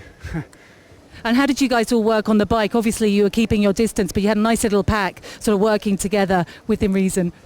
Yeah, of course. But normally till last year I was a really weak biker. Well, not really weak, but kind of weak. That was my weakest thing. And I really worked on that during the winter, and now I'm happy to see that it paid off. What does it feel like to beat Frederik van Leeuwen? Oh, that feels good. Yeah. I'm from the Netherlands and he's from Belgium, so there's a little, you know. Good battle. Just tell us, will you be back to race here next year? Yeah, of course. Yeah. Your plans for the rest of the season? I'm going to race a few Ironmans, 3 weeks, South Africa, Frankfurt, Texas, yeah, and then hopefully Hawaii. Great. Good luck for the rest of the season. Thank you. That's a busy schedule that he's set himself for the rest of the season. You can't recover from an Ironman too quickly. I know that Van Leeuwen's got 8 races on his schedule. I wonder whether he'll change his mind after today and feel that he needs a little more rest. But it's not 8 Ironman races. That's true. I don't think he'll be doing more than 2 or 3 full distance Ironman. I think doing more than 3 in a season is very hard, especially for a guy. The girls tend to recover quicker, and they are generally more successful in doing more than that amount of races. We see today the run course is quite slow, meaning it's probably a little bit long, I'd say. We had the men only running in about 1 hour 18 minutes for the run, as opposed to the 106 I did when I won 2 years ago. And I mean, I'm not 12 minutes faster than these guys, not at all. So probably it was a little bit short then, and probably it's a little bit long today. They have changed a little bit with those dog legs out there by the flagpole. So that could mean a little bit of a difference. And also it's extremely hot today, as it is most years, but exceptionally hot, with the wind only building in the last half an hour. Melissa Hauschild, I think, can prepare herself for a winner's speech, because she still has a lead of 100 metres over Van Vleuten. But Van Vleuten, give her credit, hasn't given up quite yet, and it's only going to take a little stumble. It's not over yet.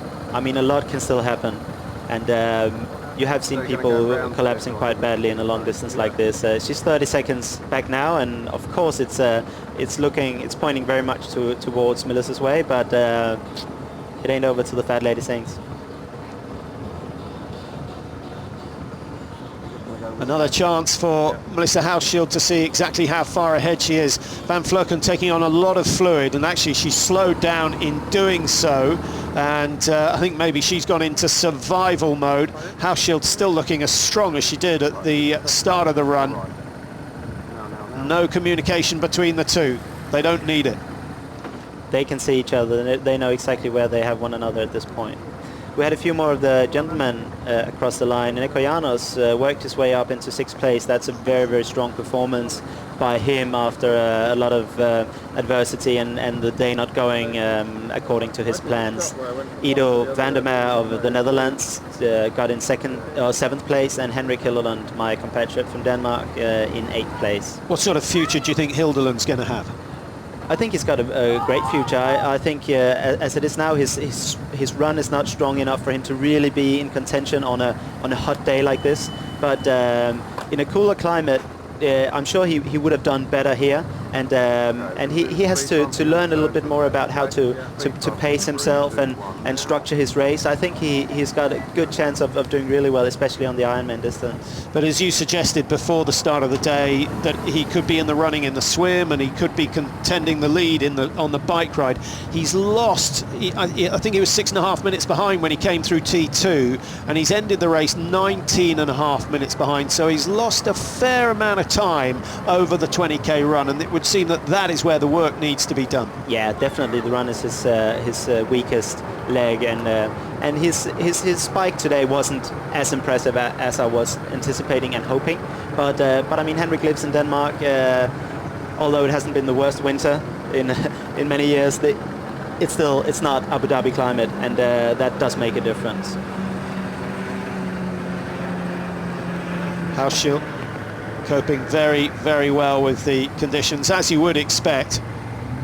Living in Brisbane, you're used to this kind of weather. It's not very different to what she has out on her training days most of the time. So she can't really complain about the weather. Of course, the distance is long, and of course you do get tired, but she is holding it together well, although she does look like somebody who's looking forward to a cold drink. She can have plenty of those in just a few minutes' time. One more turn to make before she gets on to the home straight, and she just needs to keep half an eye on Van Vleuten, who's still only 110 meters behind. Last time split we had, there was a 30-second margin, and the turn at the top of the course, well, she's now only about 400 meters from the finish if she could go straight across the water, but she's got to run all the way along the breakwater. Oh yeah, it must seem tempting just to jump in the water and swim her way home from here. She can look straight across to the finish line, but she still has another 4 to 5k to go.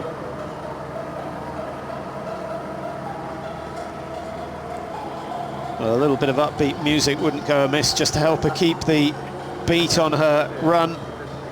And still Van Vleuten is there, so she can't relax quite yet, but the margin has grown from 100 meters. It's now closer to 200, and I suspect that before long there'll be a minute or so between the two leaders. Van Vleuten unlikely to mount another challenge. Yes, she burned her matches on that early stage of the run, and quite rightfully so. You have to try. And that was her chance to bridge the gap, try and stir things up for Melissa, make her lose faith. And she tried it, and it didn't quite work. Better to try and fail than not to try at all. I think that's a good mantra. And also we need to remember that Yvonne Van Vleuten finished the fastest on the bike ride. So over the last 10 kilometers, she took a lot of time out of Hauschild. And you don't get any speed for free. No, you don't. She had to put a lot of energy into that final stage of the bike ride, but she did what she could. She played her cards the way she was able to. But catching this girl at this point, I don't really see happening. She is a phenomenal runner, Melissa Hauschild. You can really see that she, even at this point of the race, she can keep her heels high and running in tremendous form. Michelle Vesterby still hanging in there, still doing well, still fighting it out for her third place. She is quite safe. Nobody's really coming from behind, but she had a good day, and she'll be looking forward to the rest of the season. See if she can improve on her 8th place in Kona and back up her win at Ironman Lanzarote from last year. Vesterby 5 minutes behind second place, but more importantly at the last split point, after the completion of the first lap actually, she was some 13 minutes ahead of Jodie Swallow. So Jodie Swallow of Great Britain is not going to challenge the best of the Danish today in the women's field. Good light build, powerful on the bike, perhaps just she seemed to run out of energy in the last 5Ks of the bike. Van Vleuten made up time on her very, very easily, but Vesterby fought hard not to lose ground to second place on the bike, and I wonder whether that stopped her getting into her running early on. Yeah, I could tell already in transition 2 that she was struggling. She probably came off her bike right on Yvonne van Vleeken's wheel, but already after the 100 meters of running into transition, she was maybe 10 seconds behind, and I could sort of tell already then that she probably wouldn't have the legs to keep up on the run. But she's done well. She's always one happy camper. She's always with a smile on her face, and when she gets across the line, I'm sure she'll be happy with third place here today. I did a run in Paris with one of Jason's camp 5 years ago, and my poo, dare I say, was like so bloody at the end of the day, and I was nearly very ill. No water. But mentally, it's quite impressive by Melissa Hautschild to be caught by Van Vleuten and then putting in a surge and opening a gap like she is right now. That's very strong, and it's a true champion. And I think having the confidence to stick to her race plan of running within her abilities over the first 10 kilometres. So as she approaches the finish, we will head down to the finish, where we've got an opportunity to talk to the third place man in the long course event, which of course was Sylvain Soudry of France, a man who has achieved many things over the long distance, the ITU long distance champion back in 2010. Today he claims third place in Abu Dhabi. Sylvain, wow, what a race. 5th here last year. You've made the podium this year. That must feel fantastic. Yes, it's my first time to Abu Dhabi Triathlon, and finish 2 top 5 last year and 3 years ago. And this year it finished 3rd. I'm very happy because it's a great race for the international triathlon. I have a good sensation and good legs today. I'm very happy. Not much wind, so that's made it really hot. Yeah, it's really very hot in a run, because I start very fast and lead the race 3-4 kilometers, and Tyler Butterfield returned with me, and he push hard, and I little slow after Tyler, and I push, and I finished 3rd. I'm very happy because Frederick Van Lierde, the winner of Hawaii Ironman last year, he finished 4th, but it's a very good performance for me. Excellent, and you'll be back next year to race, I guess. Yeah, maybe, because it's the first race to my season, and it's good for the training after the winter, but it's a great race in Abu Dhabi. Yeah. Recover well. We'll look forward to watching you this year. This year, after Abu Dhabi, I return to France, and I prepare training to Ironman and Alpha Ironman in Europe, and I'm very happy because last year it's the season in a medium, and this year I start for the great position. Well, good luck for 2014. Thank you. Thank you, guys. Thank you. So nice to hear from Sylvain Soudry, of course, third place ahead of Frederick Van Lierde. There you see confirmation of the top 8 places in the men's elite event. Butterfield taking the win for Bermuda, 6:43.01. Bas Diederen of the Netherlands in second, Soudry, as we know, in third. Then the defending champion Frederick Van Lierde having to make do with 4th place today ahead of Bert Jamar and Nico Llanos in 6th for Spain. In the short course, it was a Brownlee double. They both crossed the line together, 3:12.21, so much quicker than last year, where the winning time was 3:20.18 from Alistair Brownlee. Rudi Wild of Switzerland in 3rd place in that short course event. and a fantastic effort from him. Bartonut of Belgium down in 4, with Ronnie Schildknecht in 5, and Mark Buckingham of Great Britain making up the top 6 in the men's event. But the Brownlee brothers, untouchable today.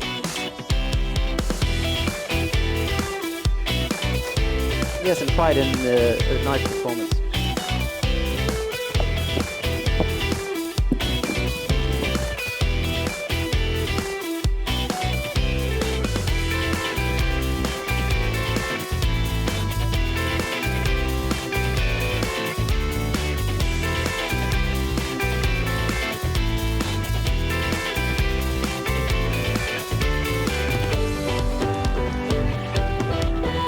So crossing the line together, as we've seen in a number of races over the years, the Brownlee brothers totally dominant on the short course event, and as a post-race interview revealed, it was part of the game plan. They wanted to work hard in the swim, they wanted to work very hard on the bike, build up a lead so they didn't have to run too hard. I think they didn't fancy a really full-out run today in these sort of temperatures and this early on in the season.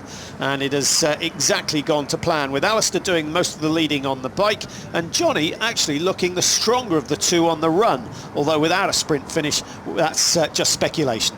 Yeah, we'll never know. And it does mean so much for their recovery that they didn't absolutely floor it on the run. Obviously, for us spectators, we would have loved them to have a proper sprint. It's more fun to watch, but from their point of view, and you know, being an ex-pro, I know exactly how they felt. If you can get through a race like this without absolutely emptying all your reserves, then you will become much quicker ready to train hard again and get ready for the next races. And they do have the World Series and the Commonwealth Games this year being their top goals, and of course they need to have their focus there. And had it been the Olympic Games, it would have been a very different story, apart from the fact that they were told they weren't permitted to cross the line together. They said they would split it to 1,000th of a second if they had to decide who was gold and silver. But here today it's about preservation. They've got the 1-2 that they wanted, and as Rasmus says, they can recover quicker for the training in preparation for the next race on their calendar. The women's race isn't going to be a sprint either, because gradually Melissa Hauschild is redeveloping the lead that she had halfway through the bike ride, and is now continuing to pull away from Van Vleuten. She is pulling away, and it doesn't appear to be changing. It must be close to a minute now between them, and yeah, I doubt that Van Vleuten is really believing at this point that she can gain the win. This was the final turn. Now it's there's probably 1.5 kilometers left, just going down this straight line before they turn left onto the red carpet for the final sprint. Van Vleuten's produced some astonishing times in the past. Has very good times for Ironman, and 70.3. Former massage therapist. Yes, I've always he did hold the world record for Ironman with 8:45 at some point a few years back, before Chrissy Wellington came in and really smashed that record. And 4th out in Hawaii, so that was a very good run. As I was saying, she used to work as a massage therapist. In most jobs, if you're an expert lawyer, you can do all your own soliciting, and you can do anything you like, but as a massage therapist you can't really do anything except for your calves, and you certainly can't work on your own back. No, it doesn't really help you too much being a good massage therapist, except for maybe being better at explaining to the people working on you what you want them to do, because you have more knowledge of the techniques and your anatomy and physiology.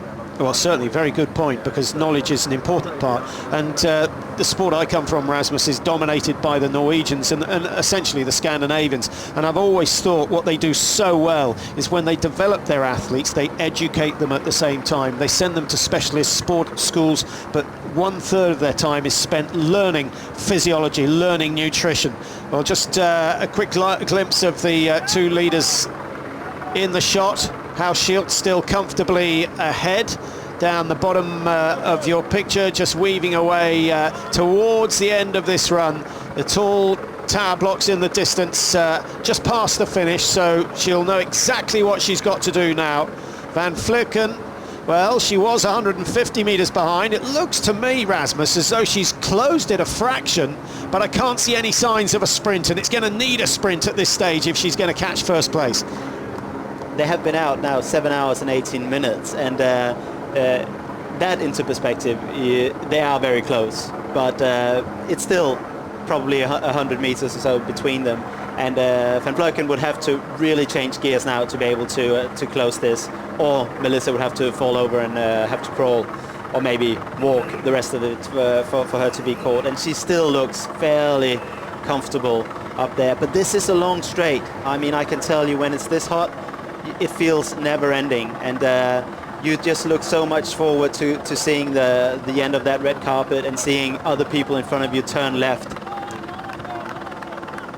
7:19.28 on the clock. House Shield's winning time last year 7:20.29, so I think she's going to be slightly outside the marker set last year, probably because it's just that little bit hotter this year. They were well up halfway through the bike ride, going very nicely after a strong start from House Shield.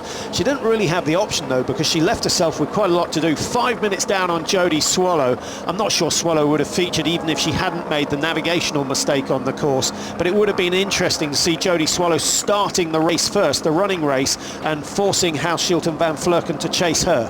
Yeah, the race lost a factor in Jodie Swallow's mistake, and it would have been lovely to see her out there. She would have probably been out on the run close to these girls, and that would have put an extra girl in the equation, and it would have made one of the four missing the podium. Now there are three girls there pretty safe on the podium. Michelle Vesterby a good 5 minutes behind the two leaders here.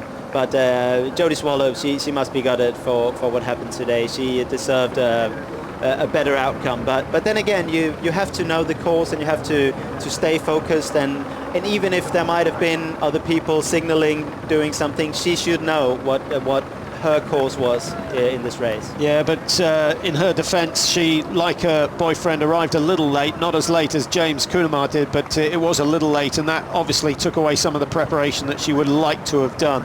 And so maybe if everything had gone to plan, it might have been Jodie Swallow's day, but it's not going to be the case, because Melissa House Shield of Australia is still moving very, very nicely with less than 1.5 kilometres to go.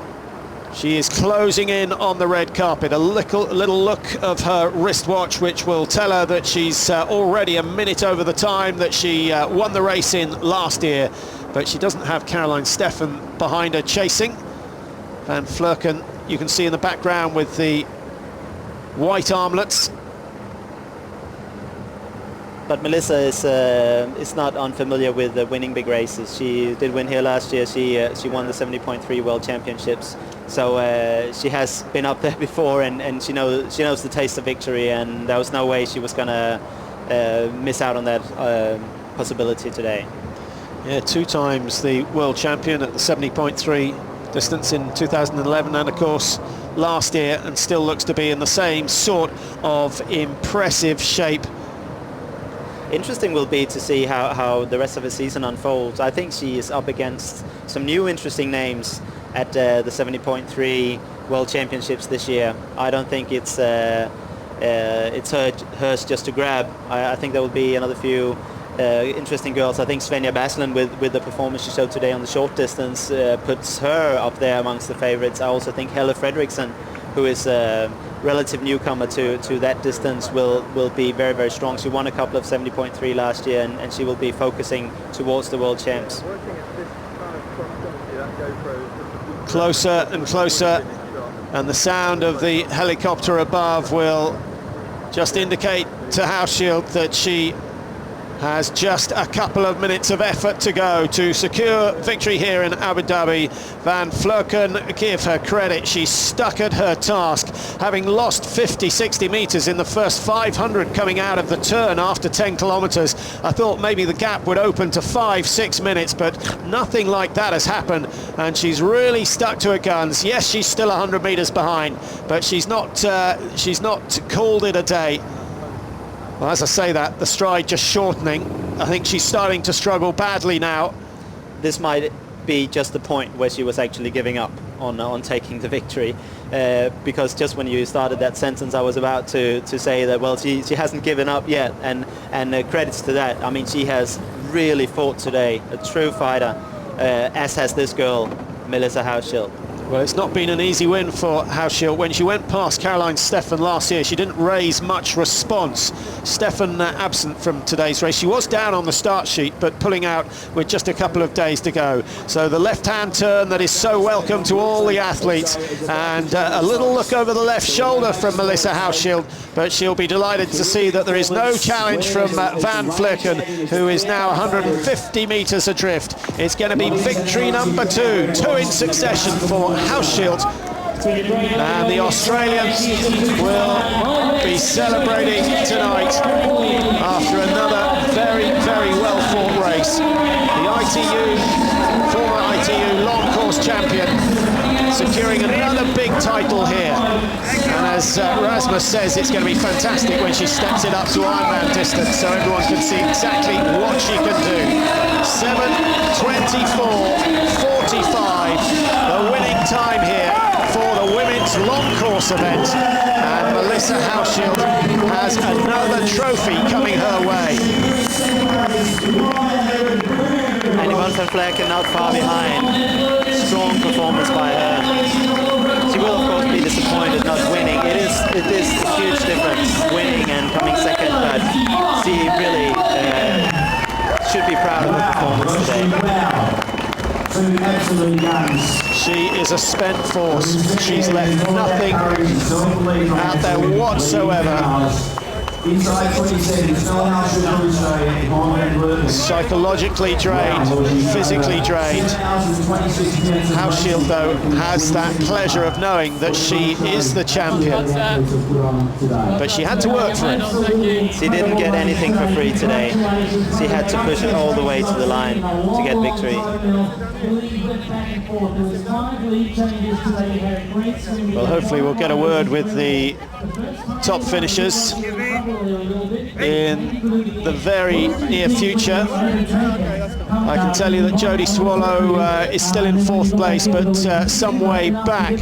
She's just gone round the turn, so almost 5 kilometres behind the race leaders. Michelle Vesterby of Denmark heading towards the finish now. It'll be another couple of minutes. I was cramping again. I tried standing up and my legs. She was talking about cramping there. Melissa, hasn't been an easy run for her. If you start getting cramps out there and still have to run at that pace, then you have to really dig deep. And that's something that you've experienced in this race in the past, forcing you to finish on one of your 3 attempts to take the title.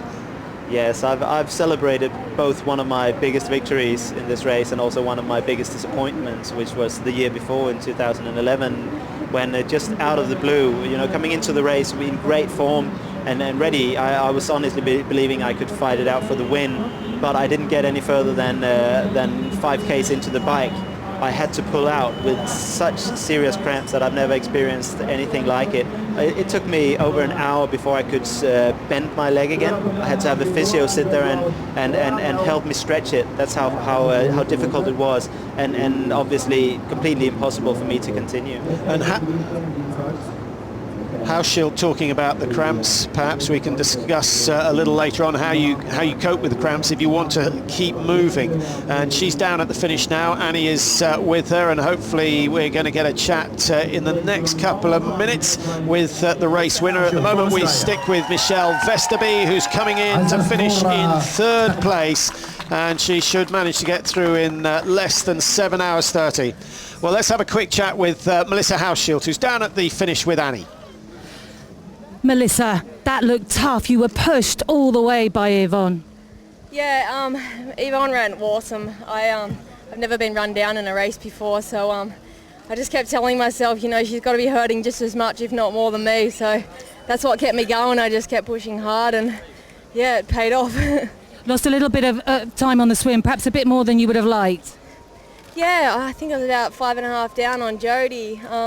I did the whole swim on my own, and the sighting was really hard. There wasn't too many boys out there, so I had my head up quite a bit of it, so might have been why it was a bit slow. And talk us through the bike. You looked absolutely awesome, but it's really tougher than it looks, isn't it? Oh, it's such a tough ride. Dead flat is the hardest you can get. It's, you know, you don't get out of your aero bars the whole time. You don't know you're starting to cramp until you're already there, because you're just stuck in that one position. And everyone is asking, are you going to go long? We're just waiting to see. Oh, after that, I don't think I want to, but yeah, one day. But we're not looking at this year then for you to swap over to the long distance Ironman? No, I think more next year. And plans for the rest of the year? I'll do similar to last year, a lot of 70.3s in the US and 70.3 worlds, and maybe ITU, long course world champs. Congratulations, Melissa, a stunning race. Thanks. Well, it certainly was. Thanks, Annie.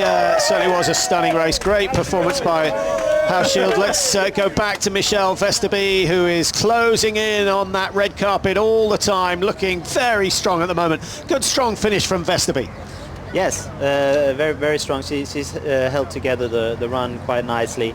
She doesn't have the running pedigree of Melissa Hauschild or Yvonne van Vleck, and so I think, of course, you're always hoping to be able to get that amazing run that would have put her up there in the fight for the win, coming off the bike so close to them. But this is not a bad start to the season for Michelle, and I hope to see her do really well in her Ironmans later on in the year. Short shuffling style from Michelle Vesterby. And I wonder what she's going to have to do if she does want to up it to make herself a serious contender for the top spot. Finishing on the podium, very impressive. But she, just like all the other athletes, wants to be on the top step. You always want to win races, especially if you've been on the podium here. The next step is obvious. You want to climb up and improve on that and win the race. And she's going to go home and work even harder. That's the only thing there is to do. But 5 minutes behind the leaders, it really is only a margin of some 2% over the full distance, and she's just got to find little areas where she can get a little bit quicker, a little bit stronger, maybe psychologically prepare herself for a little bit more pain, and then it could well be her day. But I don't think she'll be unhappy with third place today. It was a strong field in the women's long course. There are many names that she's beaten. Jodie Swallow for one. Svetlana Blažević, who was had a good swim early on. We didn't see too much of her on the bike. She got blown away by the pace set by Hauschild early on. Yeah, and I think the winning margin was about the same last year, about 7 minutes. So the difference between the two is really unchanged.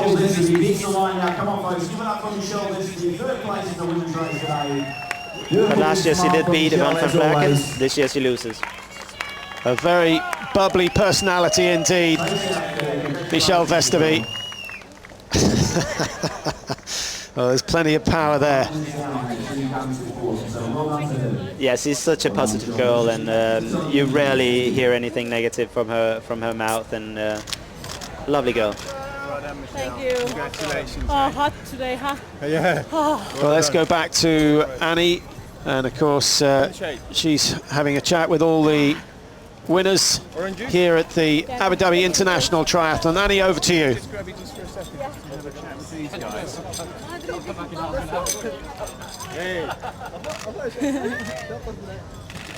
Great. Yeah. Third place for Vesterby, much in demand. Definitely take Michelle, who had an absolutely outstanding race, Michelle. But third again, is that good news or bad news? It was a hot day today, really, really hot, and I suffered a lot out there.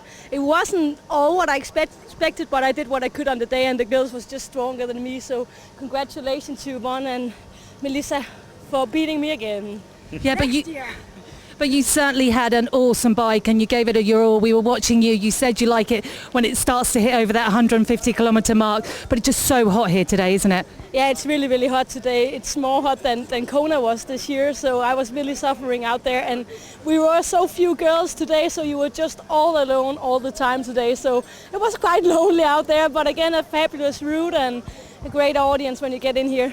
Okay, and here's the question. Is this tougher than Kona, even though it's a much shorter run?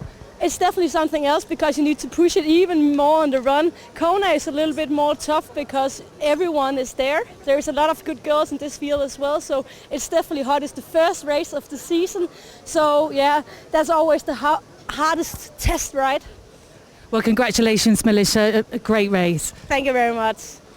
7:27 last year, 7:31 this year. Perhaps an indication that the heat starting to get to Vesterby as well, and unable to match the power and the speed of Melissa Hauschild, who is this year's champion. Let's enjoy a few pictures of the winner here in Abu Dhabi. 7:24.50, the winning time. A little slow in the water, certainly. Good on the bike, and then awesome on the run.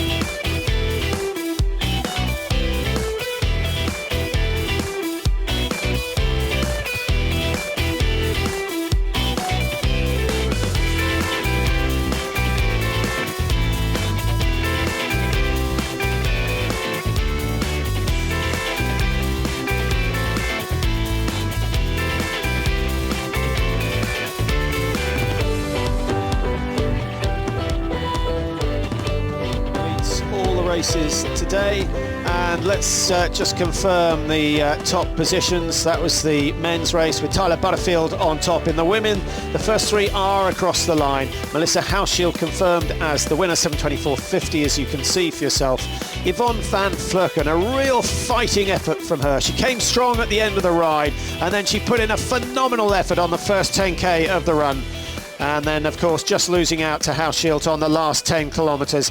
And Annie now is down at the finish with Yvonne van Vleuten. Here she is. Get back to you, Alistair. Back to our television friends. Yvonne, wow, what a race. I really take my hat out to you there. Off to you. You didn't give up, did you? No, I really fought hard. I was a little bit disappointed this morning when I came to my bike. Somebody was so funny to steal my bike computer. And so I was just riding blind the whole 200k, and it was very hard to just ride on feeling.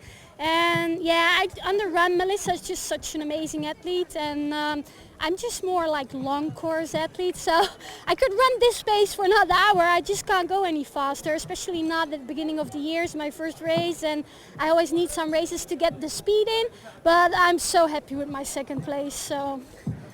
You said that you started training a little bit earlier for this race this year, about a month earlier, and that's quite obviously paid off, hasn't it?